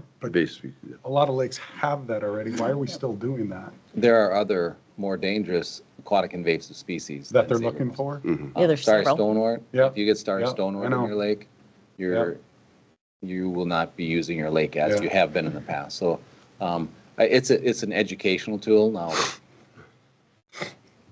Okay. I don't know. We Thank can you. go ahead and talk all day about it. Yeah. I know. Sure. Yeah. The STS crew cost elimination by the state to counties. So this is, I took this number from a prior contract where it's that 77, I can't see that, 620. Thank you. 627. It's hard to see. So that is the dollar figure. Next. Yes. I want to touch, and then I'm going to go to the totals of what this would look like. The other update that we received when I was in St. Paul was really regarding this paid family leave and what this is potentially going to look like. What I learned was there's two buckets really that people could get paid family leave from. And what they're telling me, and I've heard 20 weeks and I've heard a total of 24 weeks. It was interesting to hear, I think I heard 3 different people speak on this paid family leave and really what the rules are and how this is going to be rolled out. And I heard 3 different versions. So I just want to say that. So there's 2 really different buckets. So one for an illness, you have to be out from work longer than 7 days. And then the other bucket that you can draw from is for family leave, like parental leave, those kinds of things. So we talk about the premium and what that's going to look like for a county. They're talking about a 50-50 split between employee and employer. Again, what I heard was that is how it's going to be rolled out. And then I heard others say that's what they believe is going to happen, but this may be something that may need to be negotiated with unions of what that's going to look like for the cost share. So I figured out the 50% premium that our county would pay based on our payroll from 2025, excuse me, I'm on the wrong year. And that would be our total cost in 26 is at $111,738. so if we had to pay 100%, it would be double that. Correct. Okay. That is half. That's a 50-50 split. There is some discussion, and I actually met with Senator Kupek yesterday to the state. This is the price that the state is put out there, premium-wise, that county would, what it would cost for a county for the 50-50 split. There is some language in this bill that would allow counties to contract out privately to an entity outside of the state to run the program. That potentially could be cheaper. And actually, we've looked at that, and potentially that we may be able to get this a little bit cheaper than what the state is offering. You have questions, Erica? You're looking That just perplexed. seems weird that we would, like, we're hiring 400 people to run it down at the state, but now they're going to let us contract privately. I So think how- it's odd too. I mean, So how would that that, just, because that would, so is this a look of perplexion? Because it yeah, doesn't that make any would, sense. that's interesting. Well, and really what I heard when I was down in St. Paul is that nobody believed that you would be able to get this, I'll call it a service, cheaper than what the state is going to be able to provide this. However, I know Tara has done a little bit of legwork on this, and it appears, again, if this is mandatory, there may be not a lot cheaper, but again, you got to kind of look at pros and cons of that, right? Yep. Next slide.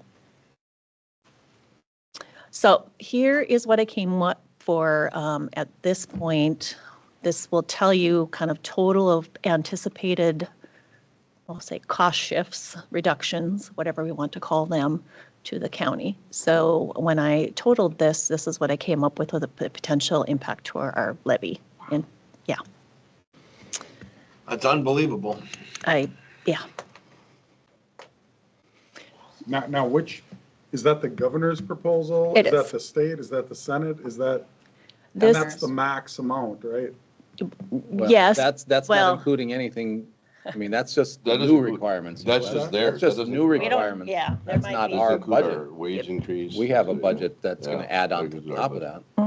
Yeah, so this is what I came up with. The other thing that was shared by Senator Kupek yesterday when he was in my office was there is some discussion, and this is the first time I've heard this, and maybe some of you have heard this, but there's also some discussion at the state level of reductions in local government aid on top of this.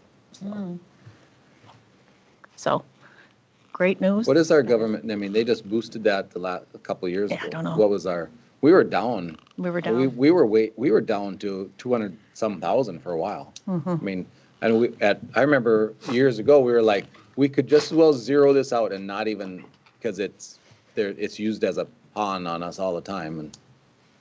But we are fortunate that we do have such good tax capacity. I mean, our values are, well, our farmland now is so valuable, we can afford it. Maybe we want to keep that up now. But I mean, we are a fortunate county compared to many in this state. So to have Especially the in this values region. that we have, so. Can you email that to us, Gary? too? Yeah, I can. I can. Yeah, I just like the summary page there. You don't want the whole thing? Come You on. know, It's front and paper. one thing, I think, many counties, the STS program, that's 77,000 for us. That's something that we look at and saying, this is valuable for our county, this works for our county. That might be something we continue and fund. The AIS at 169,000, in my opinion, I mean, I think we need to protect our lakes, but that's something that I don't think that this board will put that money towards that. So, I mean, there will be cuts to that we'll say, we will not be funding this, or we will not be funding that.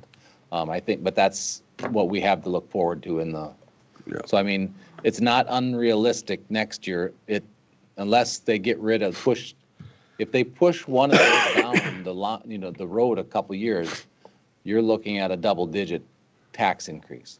The MAFBA though, CWDA, that's 2027. So we wouldn't need to budget for that in For 26. which one? I missed that. For Sorry. the Minnesota African American Family Preservation Child Labor. Correct.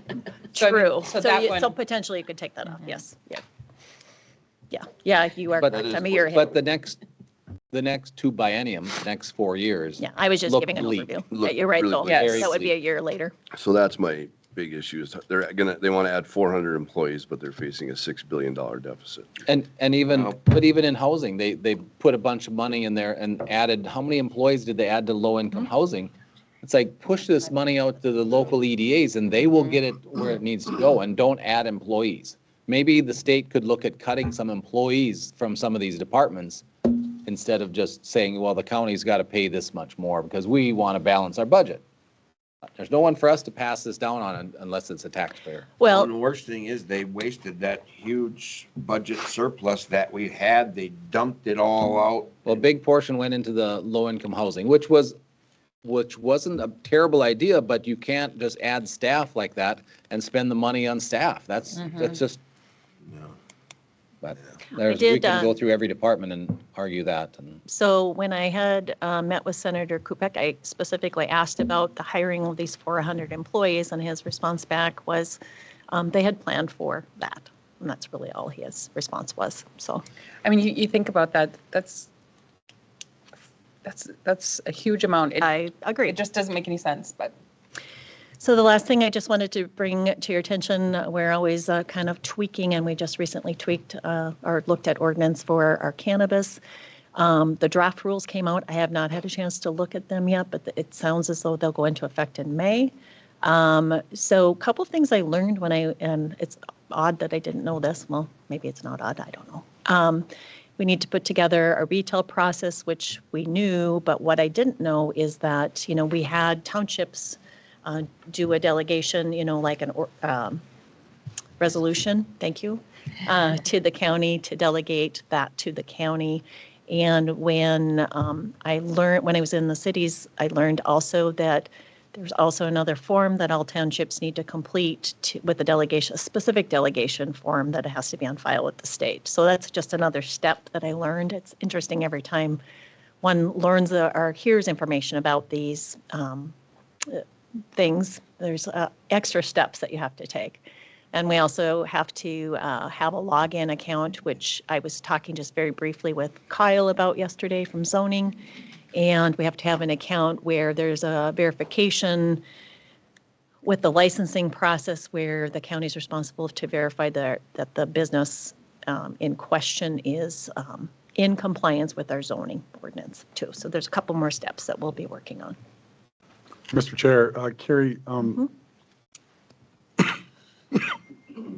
have all of the townships sent over their, relinquished their rules? They're all but cannabis rules 5. to the All There's but- still 5 left? Still 5. There was 5 left when we were at the township meeting. I don't know if we've received any of the additional. Are they planning on doing their own I thing announced then? that at the township meeting, but I don't know if, We have Roger Winter here. Oh, yes, Maybe he Roger. could expound on that. Like you said, 5 left, that's all I know too, so I don't know. Kyle was going to reach out to those 5 and ask the question. Yeah, that's what he indicated, but I have not heard anything additional. Okay, so when is your break? Because I wanted to talk to you about that. Maybe right now. You had your break already? No, we haven't had a break. Was that 2 o'clock? Well, I'll leave that to the chair when he wants to take a break. We'll do it after our ag report. Can you So wait that long? was that your only question? Yes, it was. Okay. Do you need one now? Do we need to actively go out and solicit? They've been told several times. If they don't, can they come on later? Is there a deadline to do this They or? can come on, but again, we're trying to get things in Yeah. order, so. Yeah, I mean, if you, I'm shocked that they haven't. do I just have the one? I can't remember the list, to be honest. Okay. I have it in my office. There was 5, that's what I Can remember. you send out that list? Sure. I'd help. Like which ones facilitate- were, Yeah, yes. the 5. Just, Basically a checklist, and which ones don't have checks are the ones that we haven't received anything. Well, then according to you, we're gonna have to get back to every one of them again and have another form sent to us? Well, it's a state, you have to go online. Okay. And they have to do it with the state. It doesn't have anything to do with us. But we could help them if they Yeah, need but I assistance. think that's information that we could certainly pass along to the townships, yes. So, all right, I'm done. Can I interrupt you? Are you done with, are you gonna go on to your next district? So let's do this. So let's take a 5-minute break. Okay. And then when we come back, we're gonna go to our ag report because he's here waiting for us. And then after we're come done back with to that, me? we'll come back to you. Yeah. Okay. Okay, so we'll take a 5-minute break. Thank you.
Peggy wants you to repeat. She was muted. You were muted. What's that? To resume. Resume? Resume our meeting? Yeah. Okay, oh, we were muted, okay, so, all right, we're ready to go. All right, good morning. My name is Brandon Gill, and I'm the Becker County Ag Inspector. I know there's one new commissioner, so I just want to give a general sense of what I do for Becker County, projects that I work on, and then I'll do my kind of break down the numbers, what I did this last year. Do you have that PowerPoint? I do.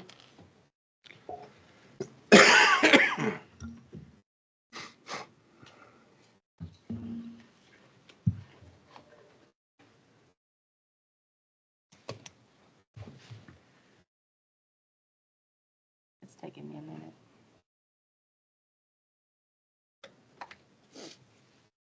Why doesn't it like me today?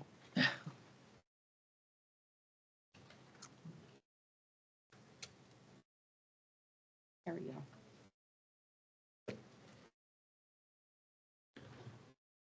All right, so just break down my responsibilities into a couple different groups.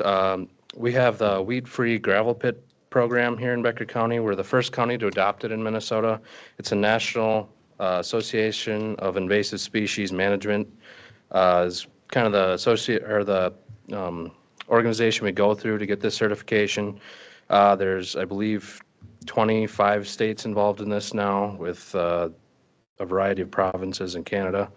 And it's continuously growing. Other counties have joined in now. Cook County is really getting delved into the program. They've contacted me multiple times about how to set up this program, how to go through the steps.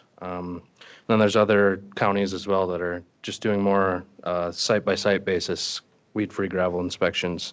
So I'm a leader in the state. People contact me, see how we can get it set up, because we do have a great program here with great success. So yeah, the next bullet point down, the program started in 2009, and we've had over a 75% reduction in noxious and invasive weeds in these gravel pits.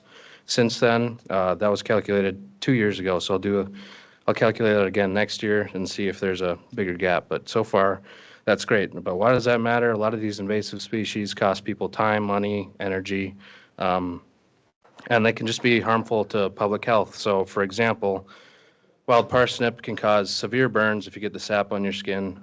I work with it a lot, but I didn't even think I touched it last year and had major blisters on my arm. You can still see some scarring here. Huge blisters, painful, not fun to deal with, and it's starting to creep into the county and cities, so it's very important to get that. It's all over. Yeah. Another thing important about this is MnDOT specs. They might potentially change laws and require weed-free gravel certification in the near future. That's been in the talks. 2030-ish is maybe the expected.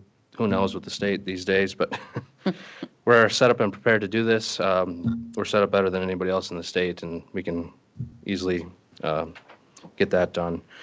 The program, I visit the pits both spring and fall to ensure compliance, train pit managers, teach them about noxious weed control, and we currently have about 75 different active gravel pits. It fluctuates year to year, what's active and what's not. Go to the next slide. Some more responsibilities.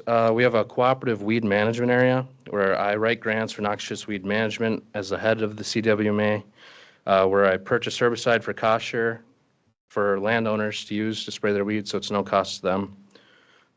We also purchase other equipment, spraying equipment, supplies, materials that help educate people.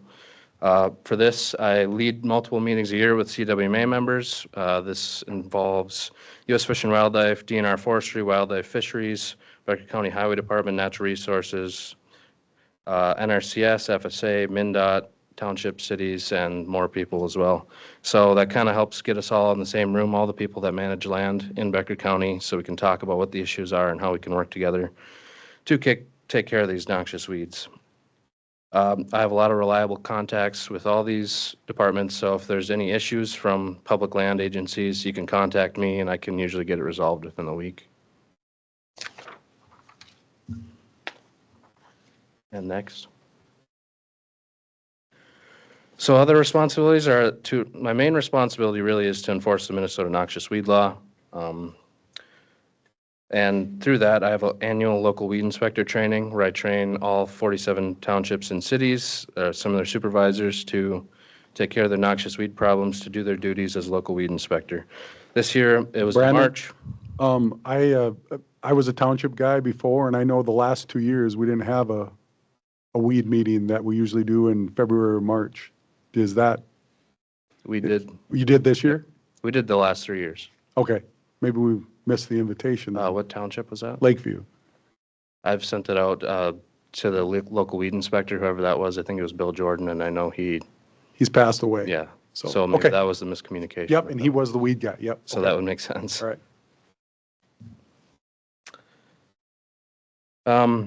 Yeah, so it's required for all cities and townships to attend.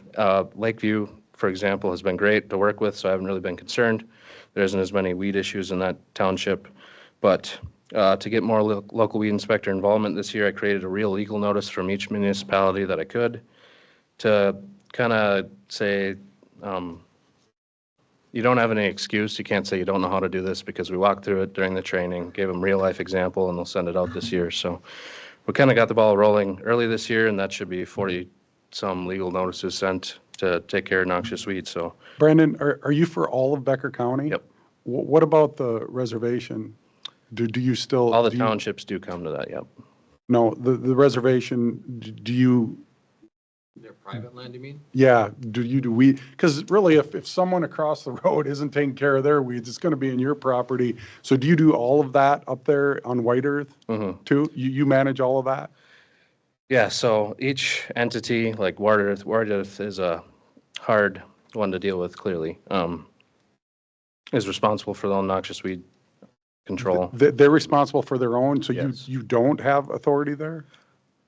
Or how does that It's a work? gray area in the state. 'Cause I keep Okay. updated with No, keep going. Emily Justin with Minnesota Department of Agriculture, and they have a tribal liaison. So we work together, try to get things done there. They have a different way of doing things, for sure. So. Okay.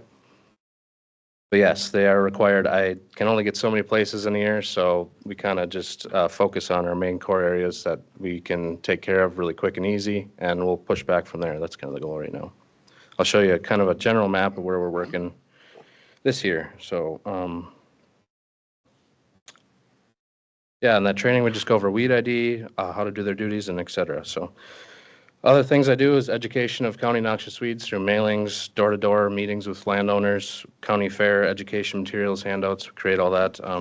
Get the word out there that this stuff is bad. It's going to hurt property values even. So like I also do invasive species treatment on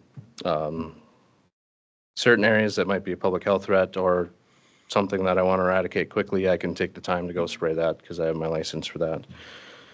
I also do legal enforcement. I send out legal notices to control noxious weeds, assist local weed inspectors do their duties. If they have any questions, they come to me.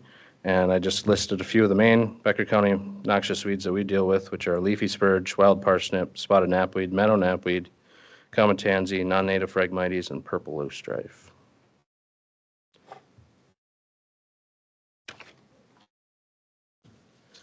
Just some more duties that I also take part in. I proctor pesticide exams for applicators. So far, we've had, 89 exams so far this year, 45 testers, so it's been a really busy year. I also assist with applicator licensing questions, PPE requirements. So if any applicators have any questions, they can contact me instead of going to the state, which takes at least 48 hours usually. So that's good, a way to help people out. I also am an executive board member of the Minnesota Association of County Ag Inspectors, and I was elected the second vice president in 2024. We have meetings about new laws that might come into effect, advising on the noxious weed list, protocols, and we help with trying to get state funding for our projects through grant funds and its other programs. So there's actually a bill right now to try to get the county ag inspector funding. Each county, I believe it'll be about $10,000 to do their noxious weed control work so they can get more done. And then I also partake in seed inspection. There's been some law changes, so Minnesota Department of Ag does most of it, but I also can assist with that. Next. So these are just some general areas of some noxious weed concerns. For 2025, this doesn't give a whole picture. This is just some really core areas of where we'll be working. Some of these will be a little bit bigger than the map shows.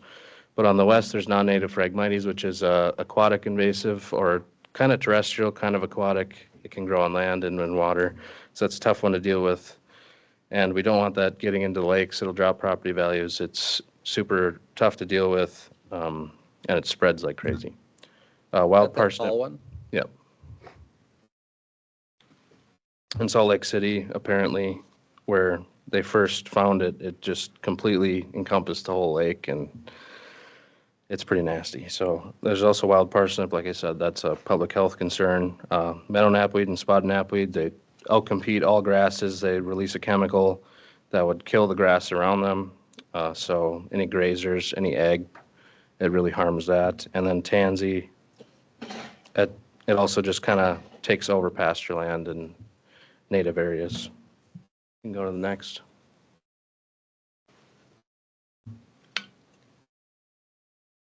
And you go to next. Here's just kind of a breakdown of my hours for the last year. So there's those main programs I talked about, the seed program total, like I said, through some law changes, Department of Ag does most of it, but I can assist with that a little bit, so I only did 6 hours of that.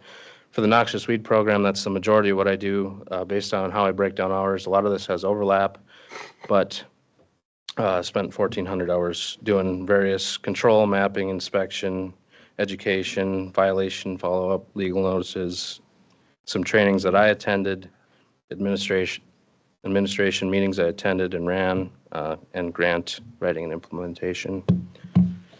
I also partake in that pesticide program subtotal. So last year I spent probably 130 hours applicator testing, which I believe we had 70 testers or so for about 130 hours. I help with applicator license checks, retail pesticide inspections, administration, and then I also do my own herbicide treatment when I see the need for something to be eradicated very quickly. For gravel pit certification, I spent 290 hours inspecting with land managers and mapping, and then I also did a little bit of education on that, as well as the administration on the back end, filling out maps and sending out the information they need to take care of their weeds. Then I also do biological control. That's a kind of an offshoot of the pesticide, where there's, for example, leafy spurge beetles. They eat leafy spurge, so you don't have to go spray it. It saves a lot of time and money. It's pretty effective, so I collect those every year from an insectary that we have in Becker County. And same with the spotted knapweed weevils. So that way I can spend less time spraying or making people spray, to just kind of put these bugs out there to let them do their work for them. Go to the next.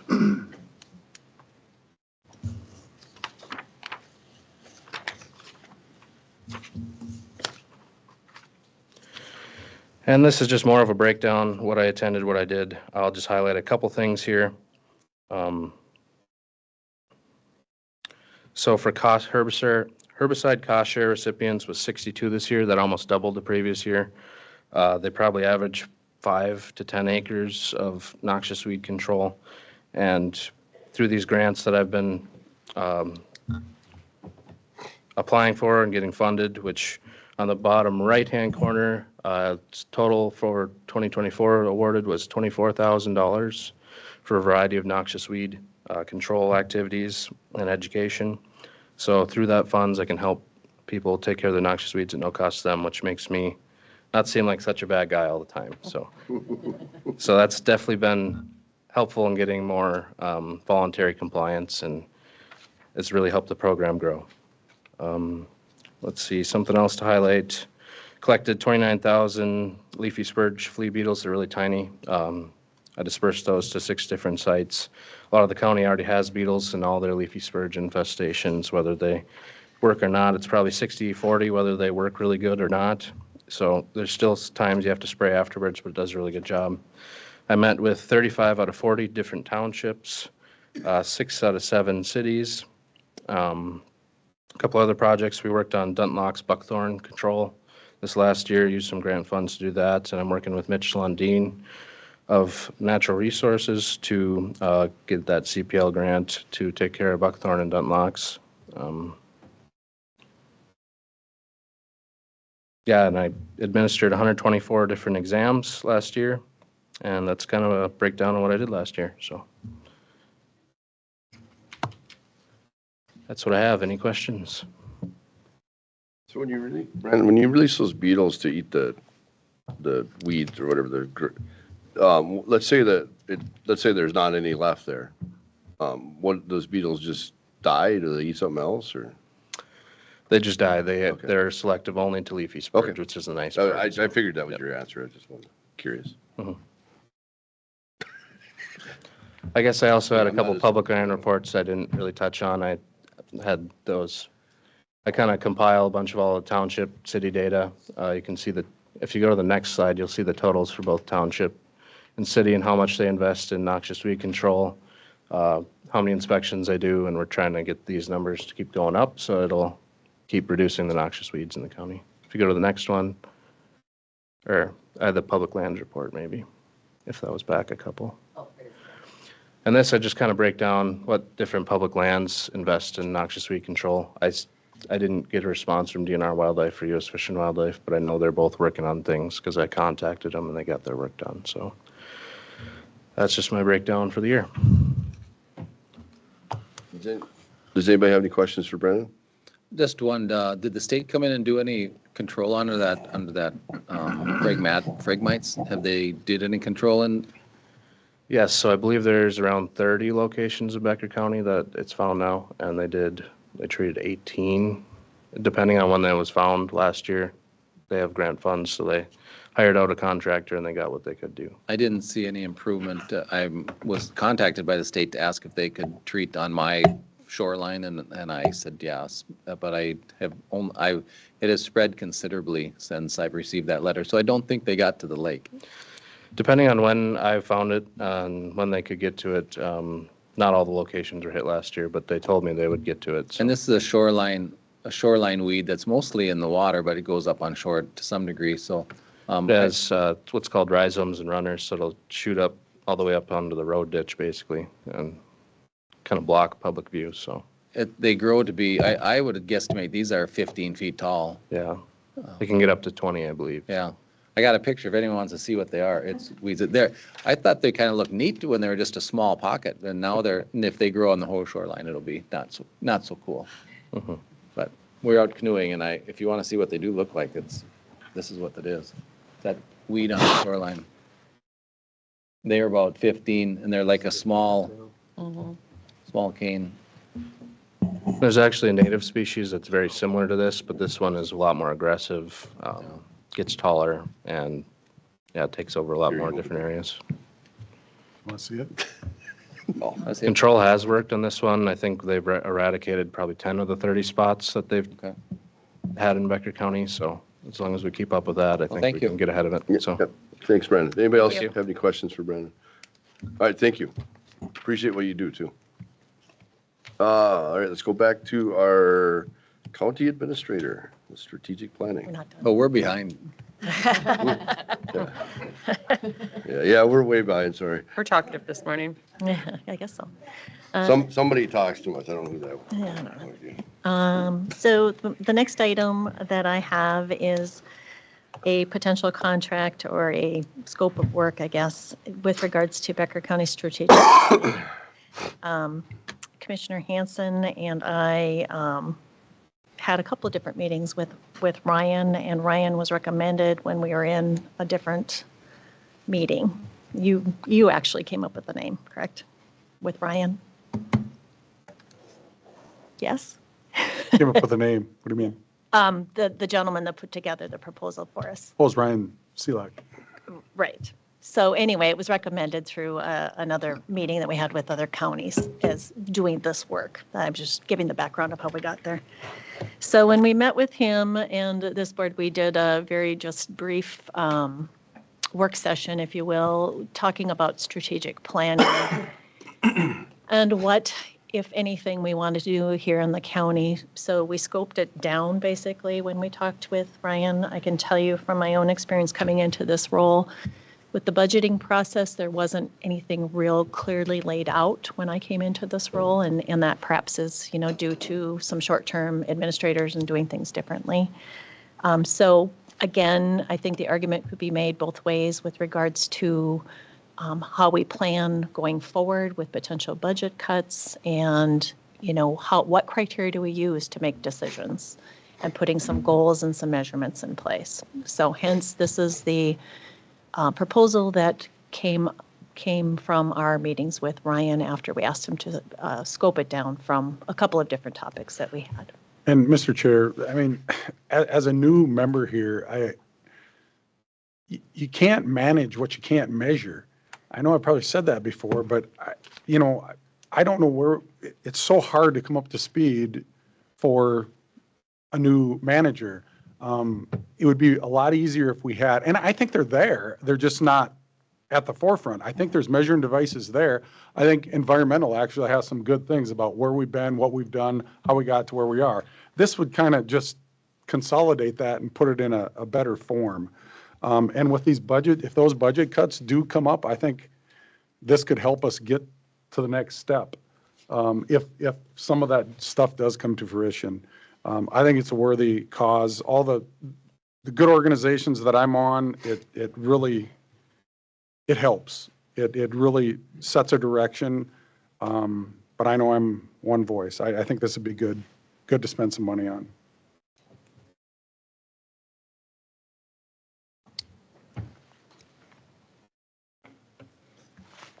That's all I have to say. I'm obviously on the little You're on bit the other other end. end of the spectrum. I agree with what you're saying, and we should have better direction. And if there's, I would kind of like to see us, I think communication with us, this board needs to improve. I think we would be more valuable if we would sit down and have lunches and discuss priorities and goals. I think if we go back, I think we'd be changed into less, our meeting times now, besides today, you throw the consent agenda, I just don't think we have a lot of dialogue or communication with each other like we used to be. We used to go out after every meal and have lunch. Our meetings always lasted till 11. So we're condensing what we're doing. We're just not having the dialogue. We're not having the directors dialogue as much, and that helps a lot. I'm blessed with having some knowledge on just being here, for so long. But I think I don't have a problem with this, but I hate to spend money on someone that's going to go and ask us what do we think, and then we're going to tell him what we think, and then he writes down what we think. And go back to, and then go upstairs in accounting and ask Mary and Nicole, how can we serve our budget process better? And he's going to ask us what we should do better, and then he's going to write down what we tell him, and he's going to hand that back to us. That's my interpretation of this. But so we're the ones that are taking an easy way out, asking someone else to give us the magic wand to show us how to do things better. That's how I look at these type of. But I recognize that he would be an outside person looking in and have valuable input also. So I've never been a fan of mission statements, vision statements. I think you kind of work better together is what, but. One thing I think it does too is it gives department heads direction. Rather than jumping around a lot and us deciding to put out fires here and there, it gives a strategic direction. I don't know.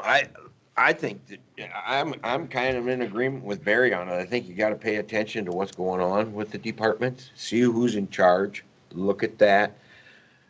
Our departments are actually, for the most part, run pretty good. And if you're going to have some outside guy come in and start giving our department heads direction, No, I don't think- no, that's direction from us right that's- here.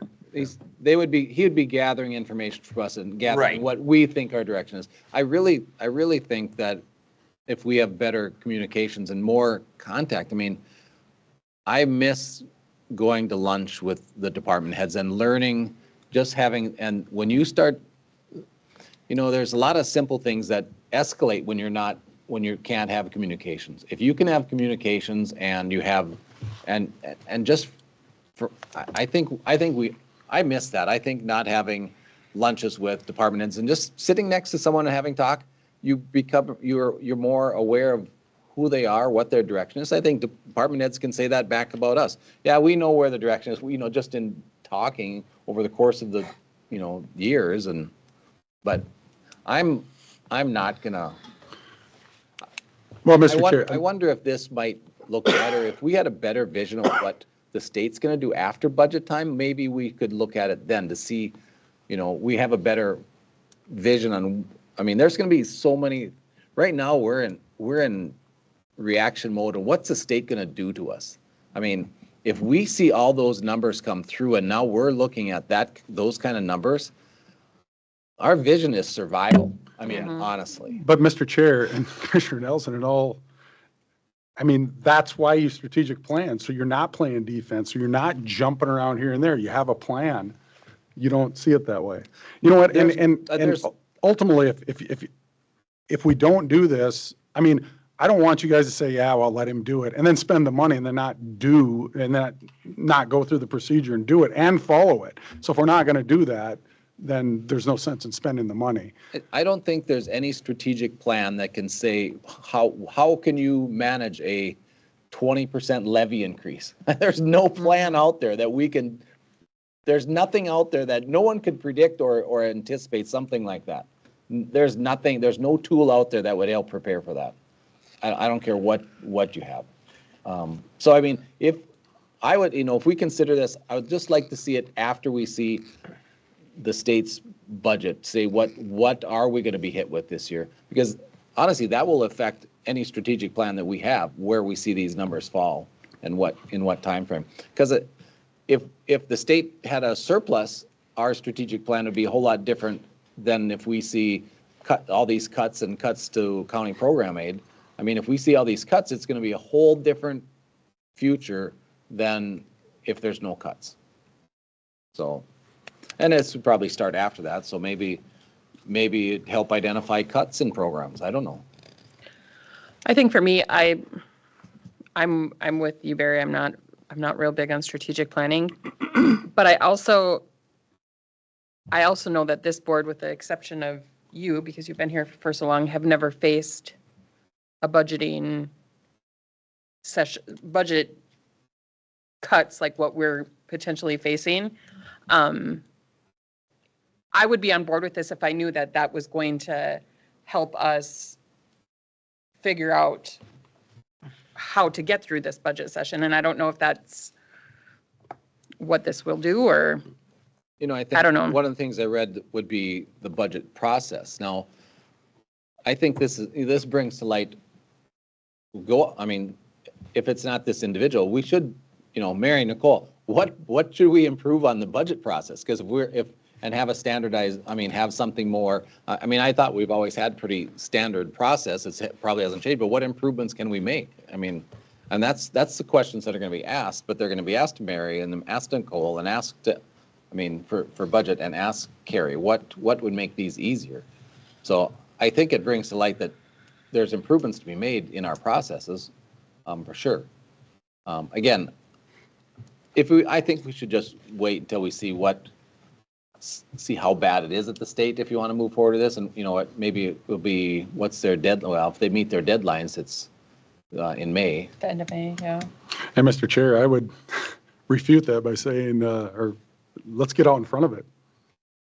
Yeah, but so you're looking for problems in our different parts of the county here, or looking for problems? Well, what do you look I think at? this would bring us. Okay, so I'm not sure what you're going to correct here. When I look at, I'll just use the DMV again as an example. We did have some trouble there. It's working good now.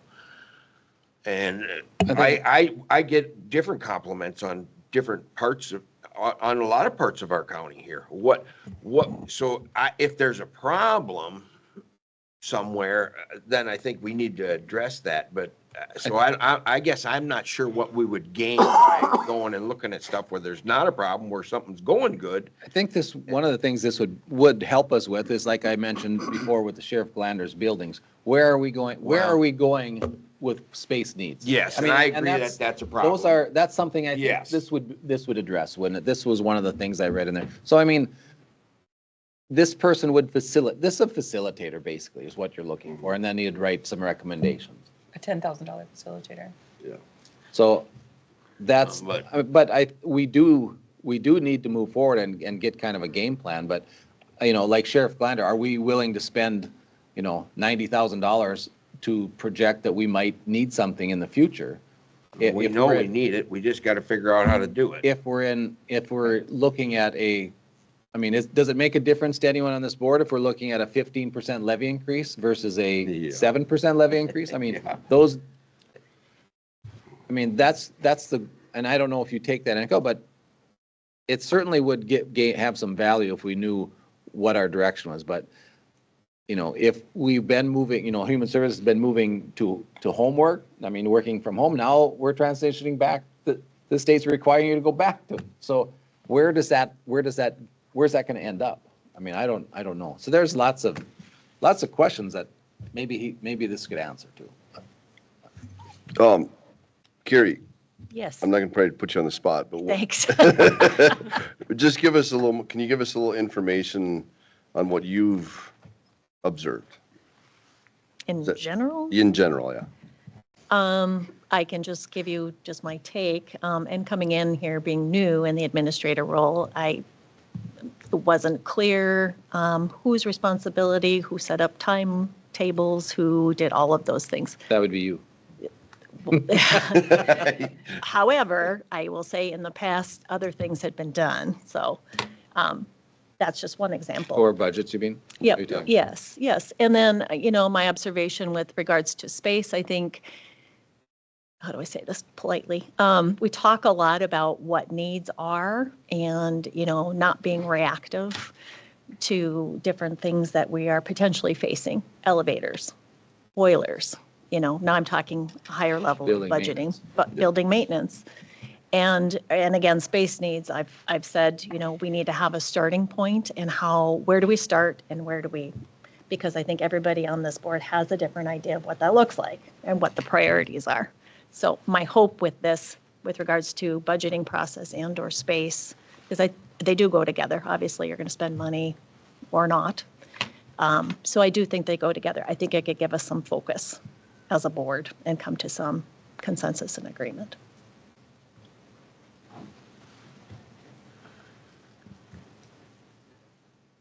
Is that what you wanted? Yes, that's exactly, yes. I wasn't sure Yes. No, that was good. Thank you.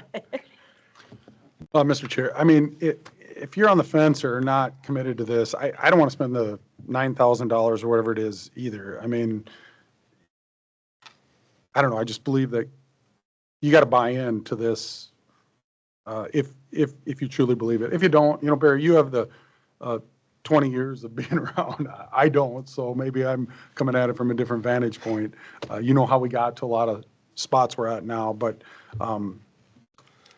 I will say one thing too, and I don't know if this will make a difference, but we haven't spent any money on our lobbyists at all. So theoretically, this is within our administrator's budget.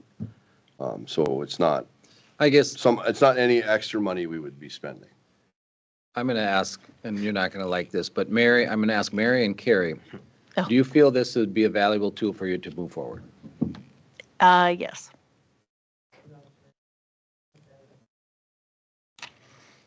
Well, if, Carrie being a new administrator and getting guidelines, if Carrie thinks it's a valuable tool for her that she could utilize to make a process on budget moving forward, I certainly think that has value. So if Carrie recommends that we do this, that sees the need, I will support it. I will make a motion to move forward with a Becker County Strategic Planning scope of work presented by Ryan Seelock. with the budget of Up to Up amount. to, up to $9,750. so we have a motion. Do we have a second? I'll second.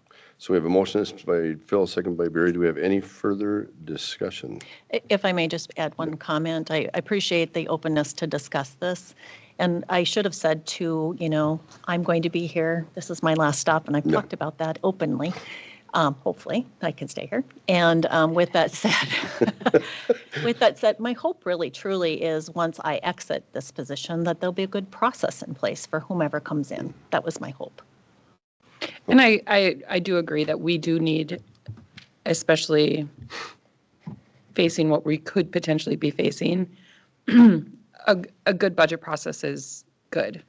It will be helpful for this board, and hopefully we can come up with a good process that the next board, the next administrator can have it in place. I guess I'm not exactly sure. So this is gonna help us with these cuts from the state? Is this gonna help us there? It's going to help us set goals and how we make decisions in budgeting, the budgeting process. The You know- board and the What is department this- heads? What is this process? What is this guy, it's a guy, he's gonna come and, what's he gonna do? He's going to come in and meet with the board, meet with department heads, talk about what we have in place. He's going to bring in information with regards to best practices of other things and other places. He has quite a few years of experience in a specific county, and I think it'll hopefully help the board come to some type of a consensus of what our process is going forward to make it more efficient. Okay. Because again, I should have added perhaps one of my observations too coming into this position is that, budgeting by department, and lots of our departments do well, but I think we need to look at a higher level as county needs, not department needs, and prioritize that. And I think that's a struggle. And so to help answer it too, Richard, with this strategic plan, we will have priorities, and then we can match that up with the cuts.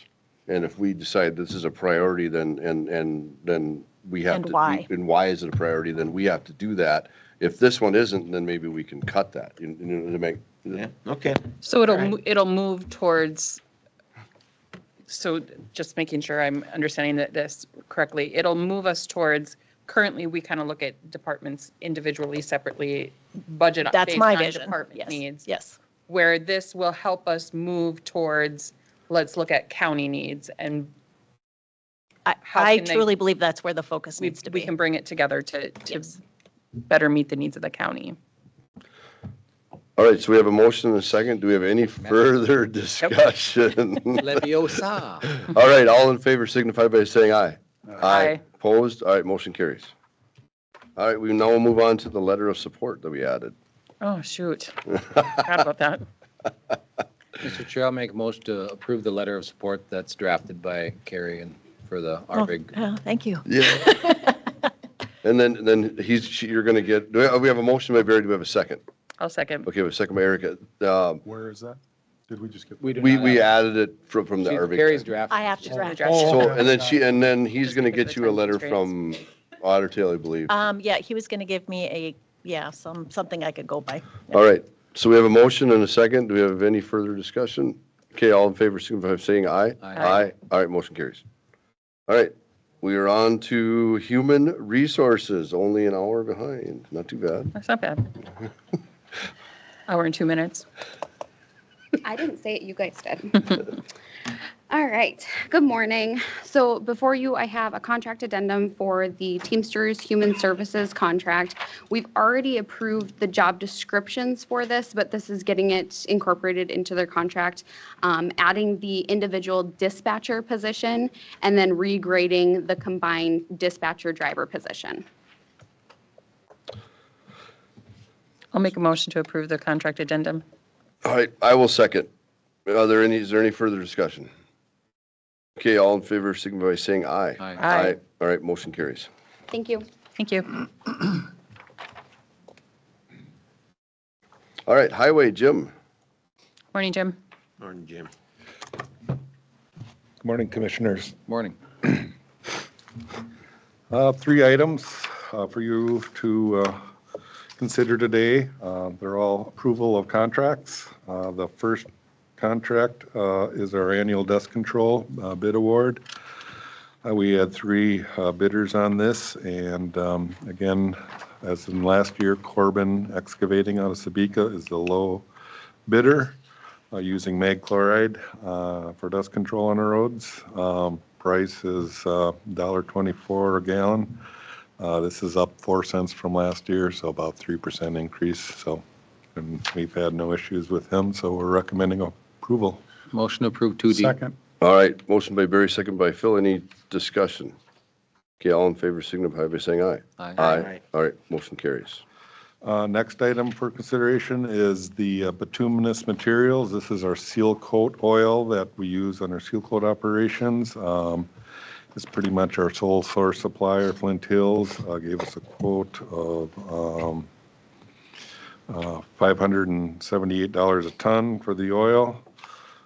This compares to last year, which we had probably a better deal. It's $564 per ton, but this is a better oil that we're using, and we saw good results last year, and we feel it'll just improve longevity of the seal coat, and we'll probably have to save on our striping needs too, because we won't be losing the rock as much. So, Motion to approve 2E.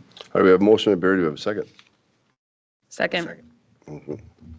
and the last item, Oh, hold on a contract. second. So we have a motion and a second. Any further discussion? Okay, all in favor? Yep. Jim, that you were going to the B oil instead of the C oil, or? No, this the seal coat oil is they have a standard oil or one with a polymer that's added that improve. Right, because last year we got that upgraded one because of the flooding, right? We got that better oil last year, so we're Correct, yep. upgrading to that this year. Yep, we had Because such you- great results from last year. Yep. Got it. All right, so we have a motion and a second. Any, all in favor signify by saying aye. Aye. All right, motion carries. All right, Jim, go ahead. All right, last item is a bid award for the construction work in the city of Lake Park. We had 2 bidders. Central Specialties is the low bidder at $1,780,403.80. They worked for us before. This is 35% under our engineer's estimates. We got very good pricing. I'm sure our estimate was a little bit conservative from our consultant, but still, we were surprised to see the good results with the 2 bidders. I was surprised with just 2 bidders. Yeah. But make a motion to approve 2F. All right, we have a motion by Barry. Do we have a second? I'll second. Second by Richard. Any discussion? Okay, all in favor signify by saying aye. Aye. All right, motion carries. All right, thanks, Thank Jim. you. Thanks, Jim. Steve.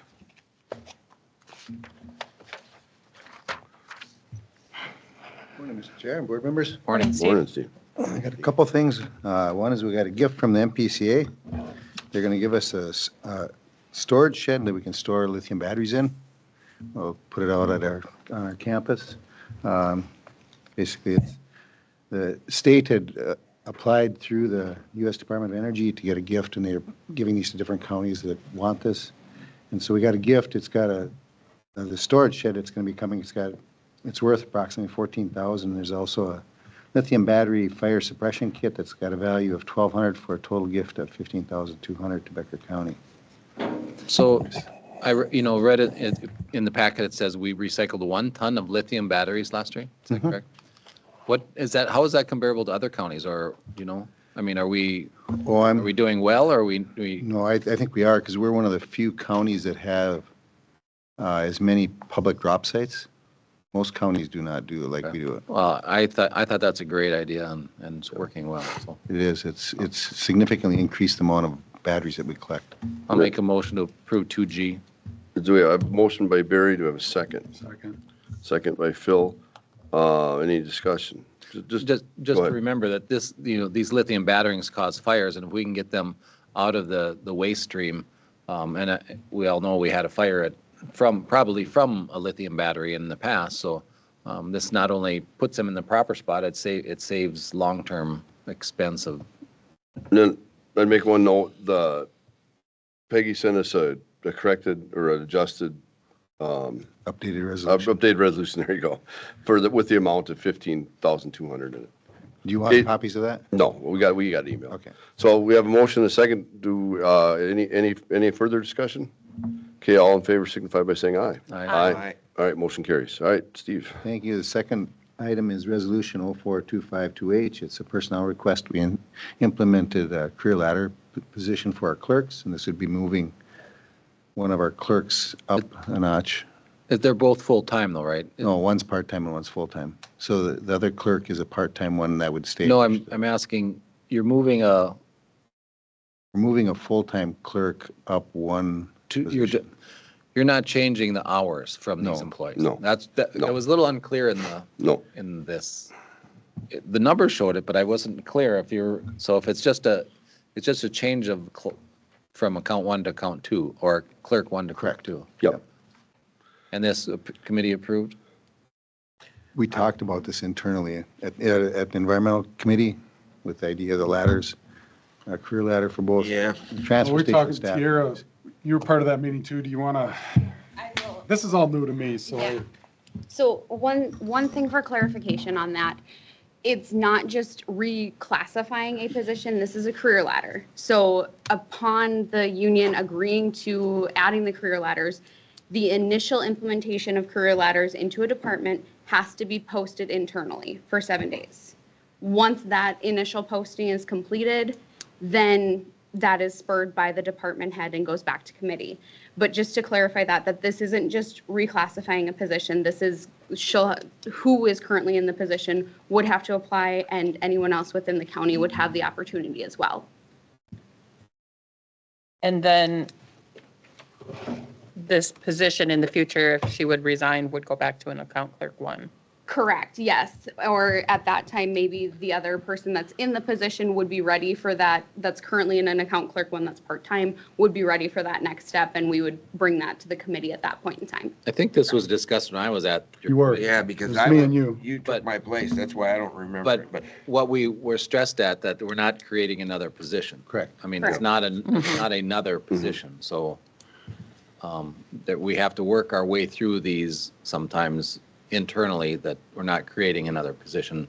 If someone out of the area, we're not, I don't know I'll leave that up to you how you manage that, but we're not looking. We haven't run into it yet, but yes, it would be something that we would have to navigate if by chance that were to happen and there was a more qualified candidate internally, we'd have to navigate that. But one of the things too was the department head has to approve the fact that this person has qualified to be the career ladder. So that would take care of that. Mr. Chair, I came on this board and I know you guys had just finished this up, this career ladder and all this. This was brand new and I know there are all kinds of issues before. I'm very surprised that there are still issues going forward about this. In pretty much all of my subcommittee meetings I'm in, I'm not up to speed on it, but I thought this was going to resolve everything. Is this what you expected, or It's a new am I process. missing something? It's a new process. So with any new process, there's going to be a learning curve, would be probably my best answer to give you on that. There's always going to be growing pains. So this is a brand new process. We're going through this for the very first time now. In the future, once we've gone through it once, I feel like it will be easier to navigate. Well, this is a result of we implemented the class and comp, and now everyone filled out their job classification, or work, isn't that, what was their? Career letter? No, but No, you did their Their, duties and so everyone fills that, now you're seeing there's different levels of duties and different, job description. the job descriptions differ within the department. But I think to answer your thought a little bit there, Phil, like this will likely always happen once it's been identified we have an employee that meets the career ladder. This is going to be the process. That process isn't going to change. I think If this is always going to change, why don't you just keep the last process? You have because to the last evaluate process everything. wasn't good. Like, we Well, needed a new but- process. But I thought am I missing something here? I thought the good process, these questions would all be answered and wouldn't have to come to board. I mean, you'd be able to figure that out, because I'm dependent on you completely. I don't know if I'm doing the right thing or not. Are you talking about what we had discussed about whether these positions should come to the board? So if I may, the reason that this position is coming back to the board is because it's not budgeted for. The career ladder for this position was not budgeted for 2025. Hence, the decision that we came to was anything budgeted could just go to committee. but anything not budgeted for Correct, this okay. year has to come back to the board. That's why it's So, coming. So this is unbudgeted then? Correct. So it Yeah. really has nothing, okay, The Yes. increase. The increase is not budgeted. yep. right, correct. And Mr. Chair, Okay. if I may, probably another way, for the question, we implemented this particular wage scales, new scales. And I would say the career ladders are probably an enhancement to what we started. It's really an opportunity internally for those individuals to move through up a scale, up a level. It's just another opportunity for employees. So, we did the baseline implementation of these scales, knowing that we will continue to have to modify according to market, and then also implementing some of these scales as well.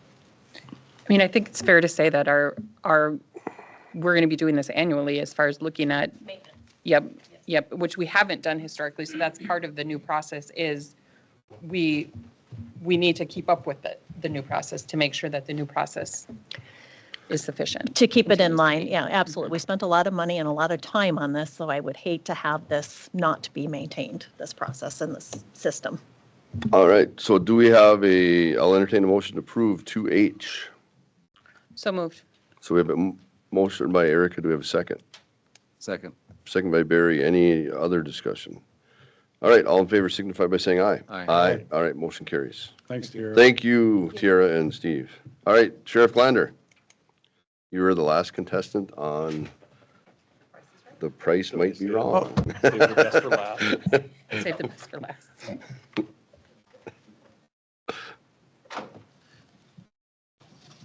Before you get started, is there any news or any update on that fatality? No. Just what was sent out the next day. Well, before you get started, is there any news on the Brandy Lake that you sent an officer out to? Yes, they were out there and the roads were not blocked. It was passable. They were blocked yesterday. Yeah. All right. But they did go out and check today. Okay, thank you. Good morning, Mr. Chair, members of the board.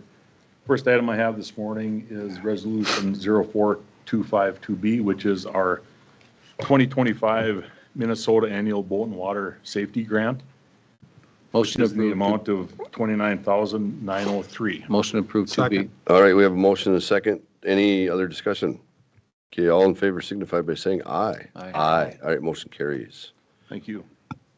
Item number 2 is a request to hire seasonal staff for assisting with our boat and water program.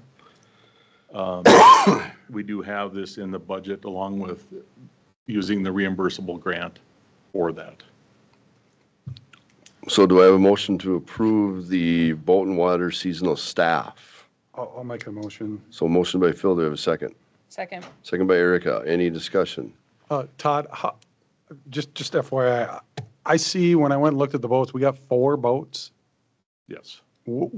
Are they out every weekend during the summer? How do you choose the lakes? We try to have them out. We try to hit as many lakes as we can. Of course, during the busy times, we want to stay on the busiest areas of the lakes. But all 4 boats are out all week, all weekend, No. occasionally? And it just depends on the availability of our seasonal staff. We may have some, that's another, I guess I should add this to the request. I think I mentioned 2, but it just depends on the hours. So it could be 3 that would use those hours, 3 additional staff. Because it's a variable hour position, obviously. They can only work, of course, when they're available, so. So how many hours did the boat staff with the 4 boats, how many hours were they out last year? Estimate, just, 10 or 100 or 1,000? So I did bring some stats. The total boat and water safety hours, this is for activities from January 1, 2024 through December 31st, 2024, were 2,137. Hours? And that includes all search and rescue hours as well.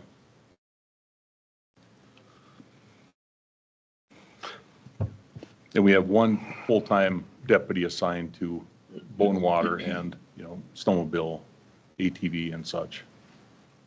I don't, you know, the only thing I see in our packet is just the boat and water seasonal staff and grant funded. I just see the grant. Yeah, I didn't add anything else to that. So what are we asking for on that?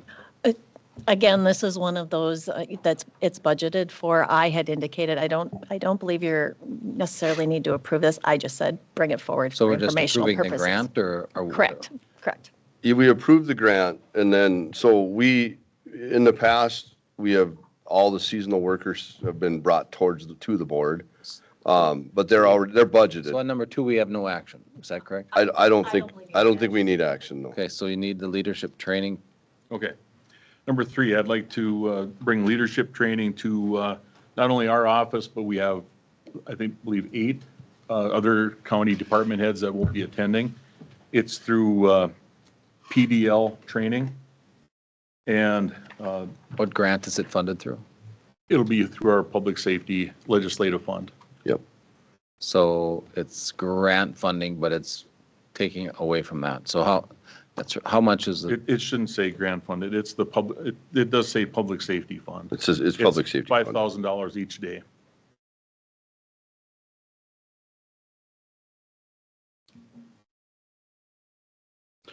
So I have a motion to approve the leadership training for a total of $10,000. Do you have a motion for that?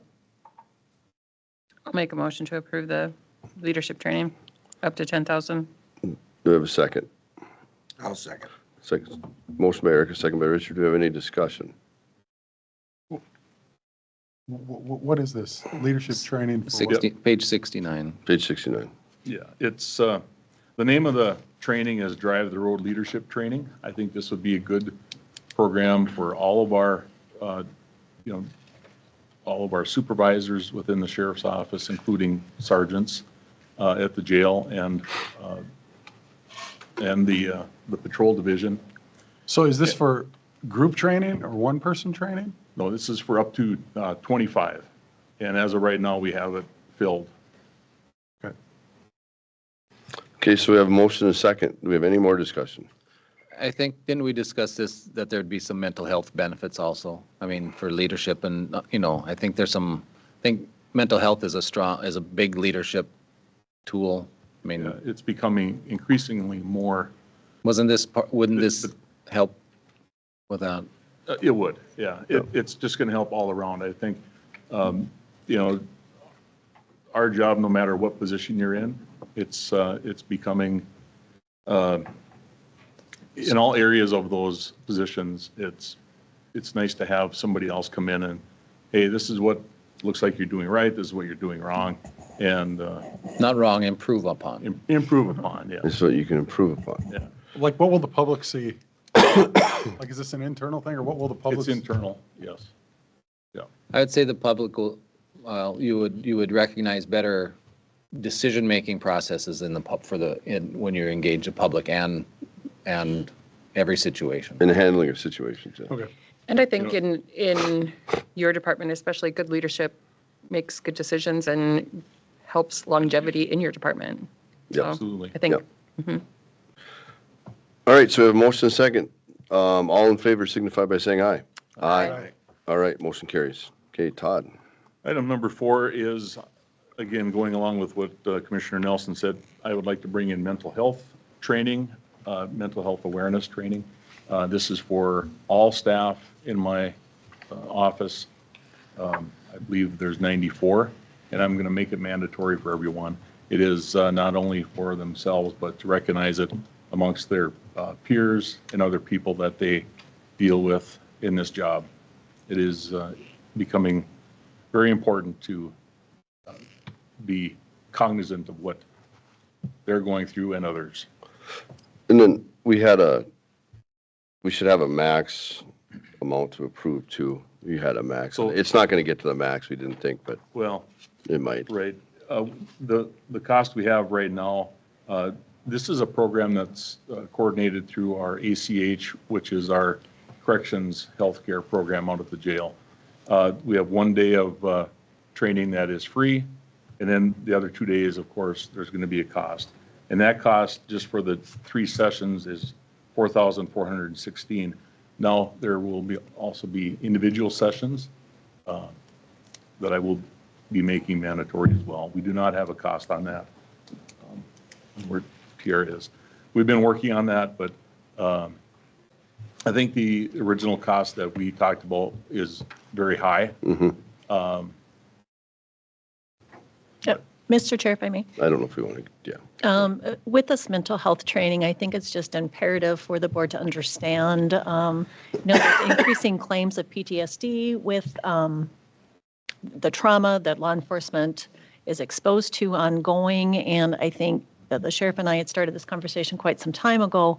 How do you get in front of this to make sure that your officers are healthy, make sure that they recognize their peers and or in themselves if they're struggling with mental health. There's nothing wrong with trying to get in front of that.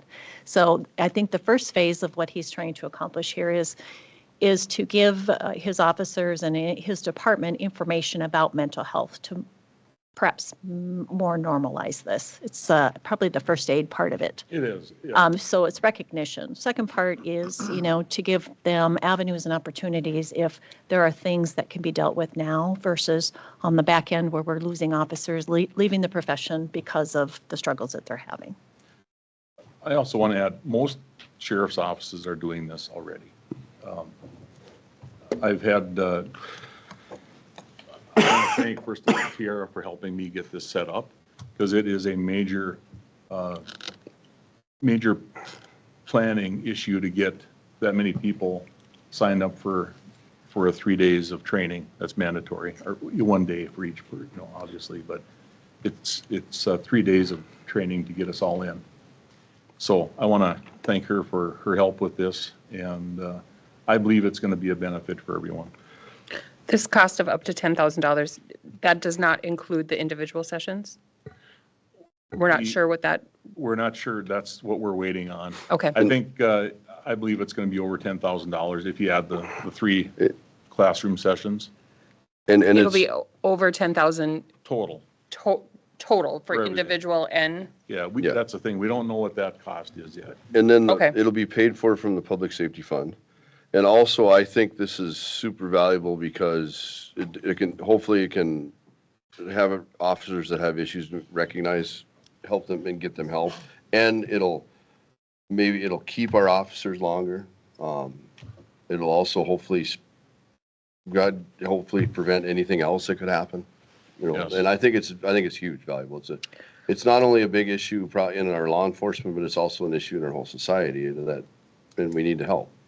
And I think this is how we can help. Yep, I 100% agree. I think we need to support our sheriff's department as much as we can. So I will make a motion to approve the mental health training up with a cost of up to $10,000. I'll second. You think said we're it on the might go over 10,000, Yeah. right? It might. I think we should, Do You we, want to amend that? yes, what do we want to say up to? 4,000 per session, so we're looking at up to 15? No, well, no. We were preliminary numbers on the individual one-on-one sessions. I'm trying to remember numbers right off the top of my head. It was right around 100 per Yeah. person. So we were looking at potentially right around 12, I think was about the number that we were looking at. So I believe if we would approve up to 20, we should be to include this. 20 set individuals to or include that as 20,000? well. 20,000 as a max cost for both the group sessions and the individual sessions. I amend my motion. To up to 20,000. Is that okay with you two? All right, so we have a motion and a second. Do we have any further discussion? Okay, all in favor signify by saying aye. Aye. Aye. All right, motion carries. Thank you. The last item, or excuse me, not the last item, but number 5. Public safety fund. It was not in the budget, but it's up in the public safety fund. Go ahead, Tom. Okay, sorry. Item number 5, I am requesting out-of-state travel for 2 deputies. As you know, we ordered the Bearcat. That's finally done. We got notified just, I guess it was last week. But part of that order, the process is we have to go out and inspect it and train on it. The training is 6 to 8 hours, and of course, the inspection, we're trying to get this, it should all be done in 1 day. But the cost of sending two, it looks like we have an estimated cost of $2,400. We're probably a little high there based on the flight cost, but for two deputies, it's going to be $1,500 for the flights. Rental car and fuel is $200, meals $300, hotel $400. It's one room for 2 nights. And then overall cost would be $2,400. Now, this is, again, part of the whole process with getting this vehicle that had been discussed before. Of course, the bad thing about this is we don't get to drive it back. That's probably, but it is very important to have the training. Again, they're not going to release it without, so. And I did ask the question in finance if they could come here to do the training, because I thought that would be better, but they don't. Correct. So, and we have to go out there to inspect it before it would come here. Correct. But I find this, I mean, not going to oppose it, but I find it hard to believe that they're requiring an inspection on site because there's warranty for this machine for how long? We have a warranty on it, so if something's wrong, I don't know why we have to inspect it. Well, I think if there's something wrong, once we get it back here, then it has to go back. And well, shouldn't they have the inspection, assuming everything's right? I mean, what are we, when you go to inspect something, you don't have any knowledge of what you're looking for. I mean, the company, I mean, it just seems kind of. Well, we do have knowledge of that because we are the ones that put in the order for what we wanted with this. They just built it. They know a lot more about that machine than we do. And if there's something wrong, they're going to be liable for it regardless. I'm not saying we shouldn't go out there, but to require an inspection on site is my opinion. and training. And training. You know, the training, if our 2 officers that are going out there to get trained, are they going to cross-train whoever here if they leave and take a different? The teacher. Yeah. All right, so we have a motion to approve the outstate travel for inspection and training of the new Bearcat. I'll make the motion. So we have a motion by Richard. Do we have a second? I'll second it. And Phil will second. So any further discussion? Okay, all in favor signify by saying aye. Aye. All right, motion carries. Item number 6 is a continuation of limited term of a full-time investigator position. We still have a vacancy with that position, so we would like to keep the assignment going with our deputy. And that is Resolution 04252I. 04. How long are we extending it? 2I. We did it for 6 months the first time, right? Yeah, the initial was for 6 months. Do we have this in our packet? No. Oh. No, this came later. We added it. We just found this out Friday that Yeah, we were. we added it to the agenda before the meeting. Go ahead. I would suggest perhaps that if you're looking for a timeline, perhaps 3 months, I think we'd have a pretty good idea of Okay. how to proceed. That would be my suggestion. We did our best estimate Yeah. on the 6-month timeline because we have a deputy that This was is the out on same one. extended leave. So that's not too deep. Oh, In finance, it looks like this was 924 1D. That was the original. Oh. Okay, 'cause Gotcha. that's, Thanks, Mary. This is the new resolution. Yes. Okay, I was confused too. I'll make a motion to approve resolution, is that 2I or 21? 2I. 2I, but with adding 3 months. With adding 3 months. Extending it 3 months? Yep, Yep. So we have- it's 9. no. 6 and 3? Yeah. For a total of 3. So we have a motion by Erica. Do we have a second? Second. Second by Barry. Any other discussion? Okay, all in favor signify by saying aye. Aye. All right, motion carries. Okay, and we now have the oath of our 2 new deputies. 2 newest, I should say.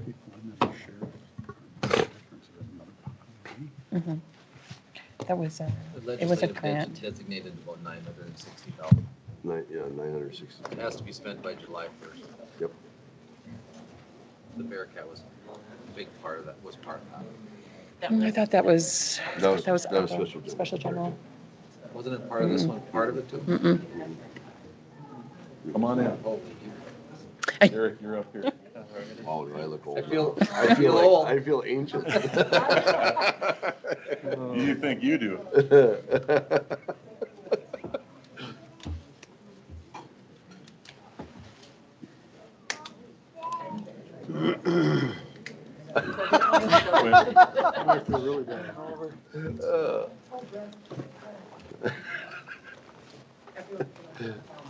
Mr. Chair, we should start out by apologizing for being so tardy and apologize for all of you. We're only an Yes. hour, we're only an hour and a half, or hour behind. Nine. Yeah, I asked him to be here at 10, but Yeah, I know. I think we'll be okay. So, thanks everyone for being here. I'd like to introduce our two newest deputies. And I'm going to actually start with Ethan here. Ethan's been with us for about 6 weeks. And he's been an excellent addition to our team. And I'll let him introduce himself and talk about himself a little bit. My name's Ethan. Lived in Becker County for my entire life. I started my law enforcement career with the city. Decided to make the switch early this year, and here I am. One correction, he actually started his law enforcement career at the jail, Yeah, started at the jail. working in the jail, Yeah, that's clear. There you go. right? Yep. Yeah, and he did an excellent job out there as well. And number two, with his second day on the job, we have Derek Hansen. And again, we are excited to have him. And I'll let him talk a little bit about himself. Yeah, I'm Derek Hansen. I'm originally from the cities, moved up to Wolf Lake in August. Wolf Lake. Yep. Nice. Before that, I was in the Army for 3 years out in North Carolina and married, one kid. Welcome.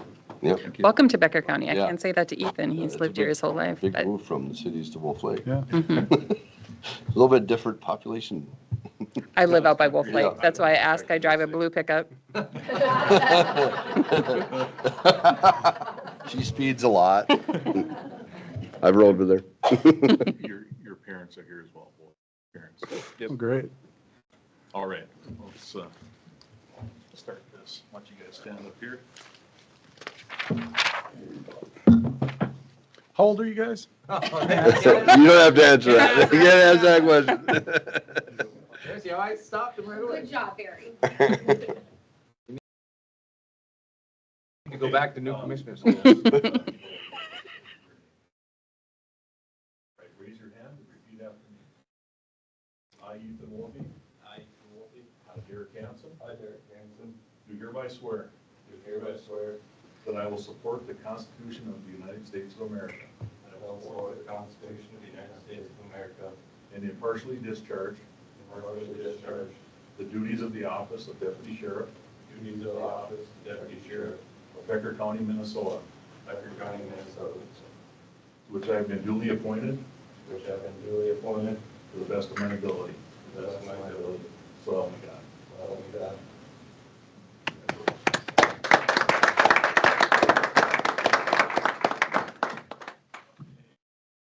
Ethan, we'd like to, so we are honored to have Mr. Wolfe here. He's a deputy in, actually. Still on. I was gonna say, I didn't know if you got promoted. No.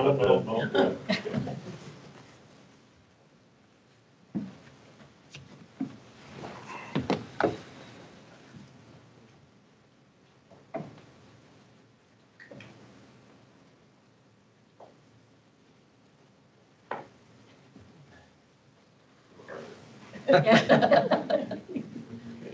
And who's going to be here? And who's this?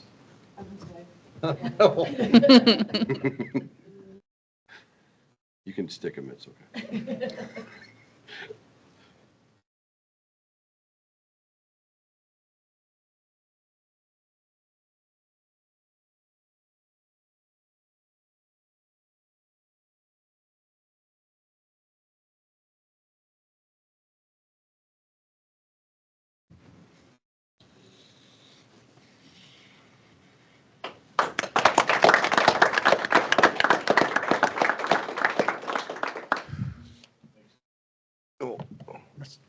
Yep. You guys, did you want did you parents get enough pictures, like without us in the background? Do you want different ones or something?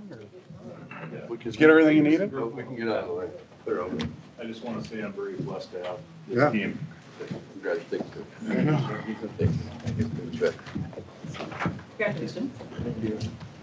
Congratulations. Congratulations. Bill Hanson, former Buffalo Bill, Hall of Fame, Ring of Honor. Let's have some pictures. Oh, yeah, sure. We can do that. You guys can lead that. Oh, yeah, let's get the three of you guys. Well, we'll get the board in first and then we'll make some. You want us in there first or? Oh, yeah. Yep. Yeah. Wait, we'll.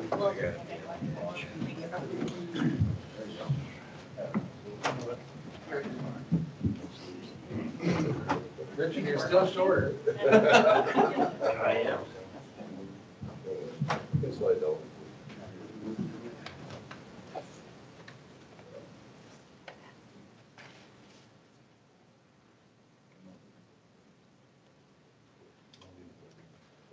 You have one boy? Yep. I'm a girl dad, so. Why am I losing the hair? 3 girls. Oh, it's in the old. That's true. You guys gonna go together?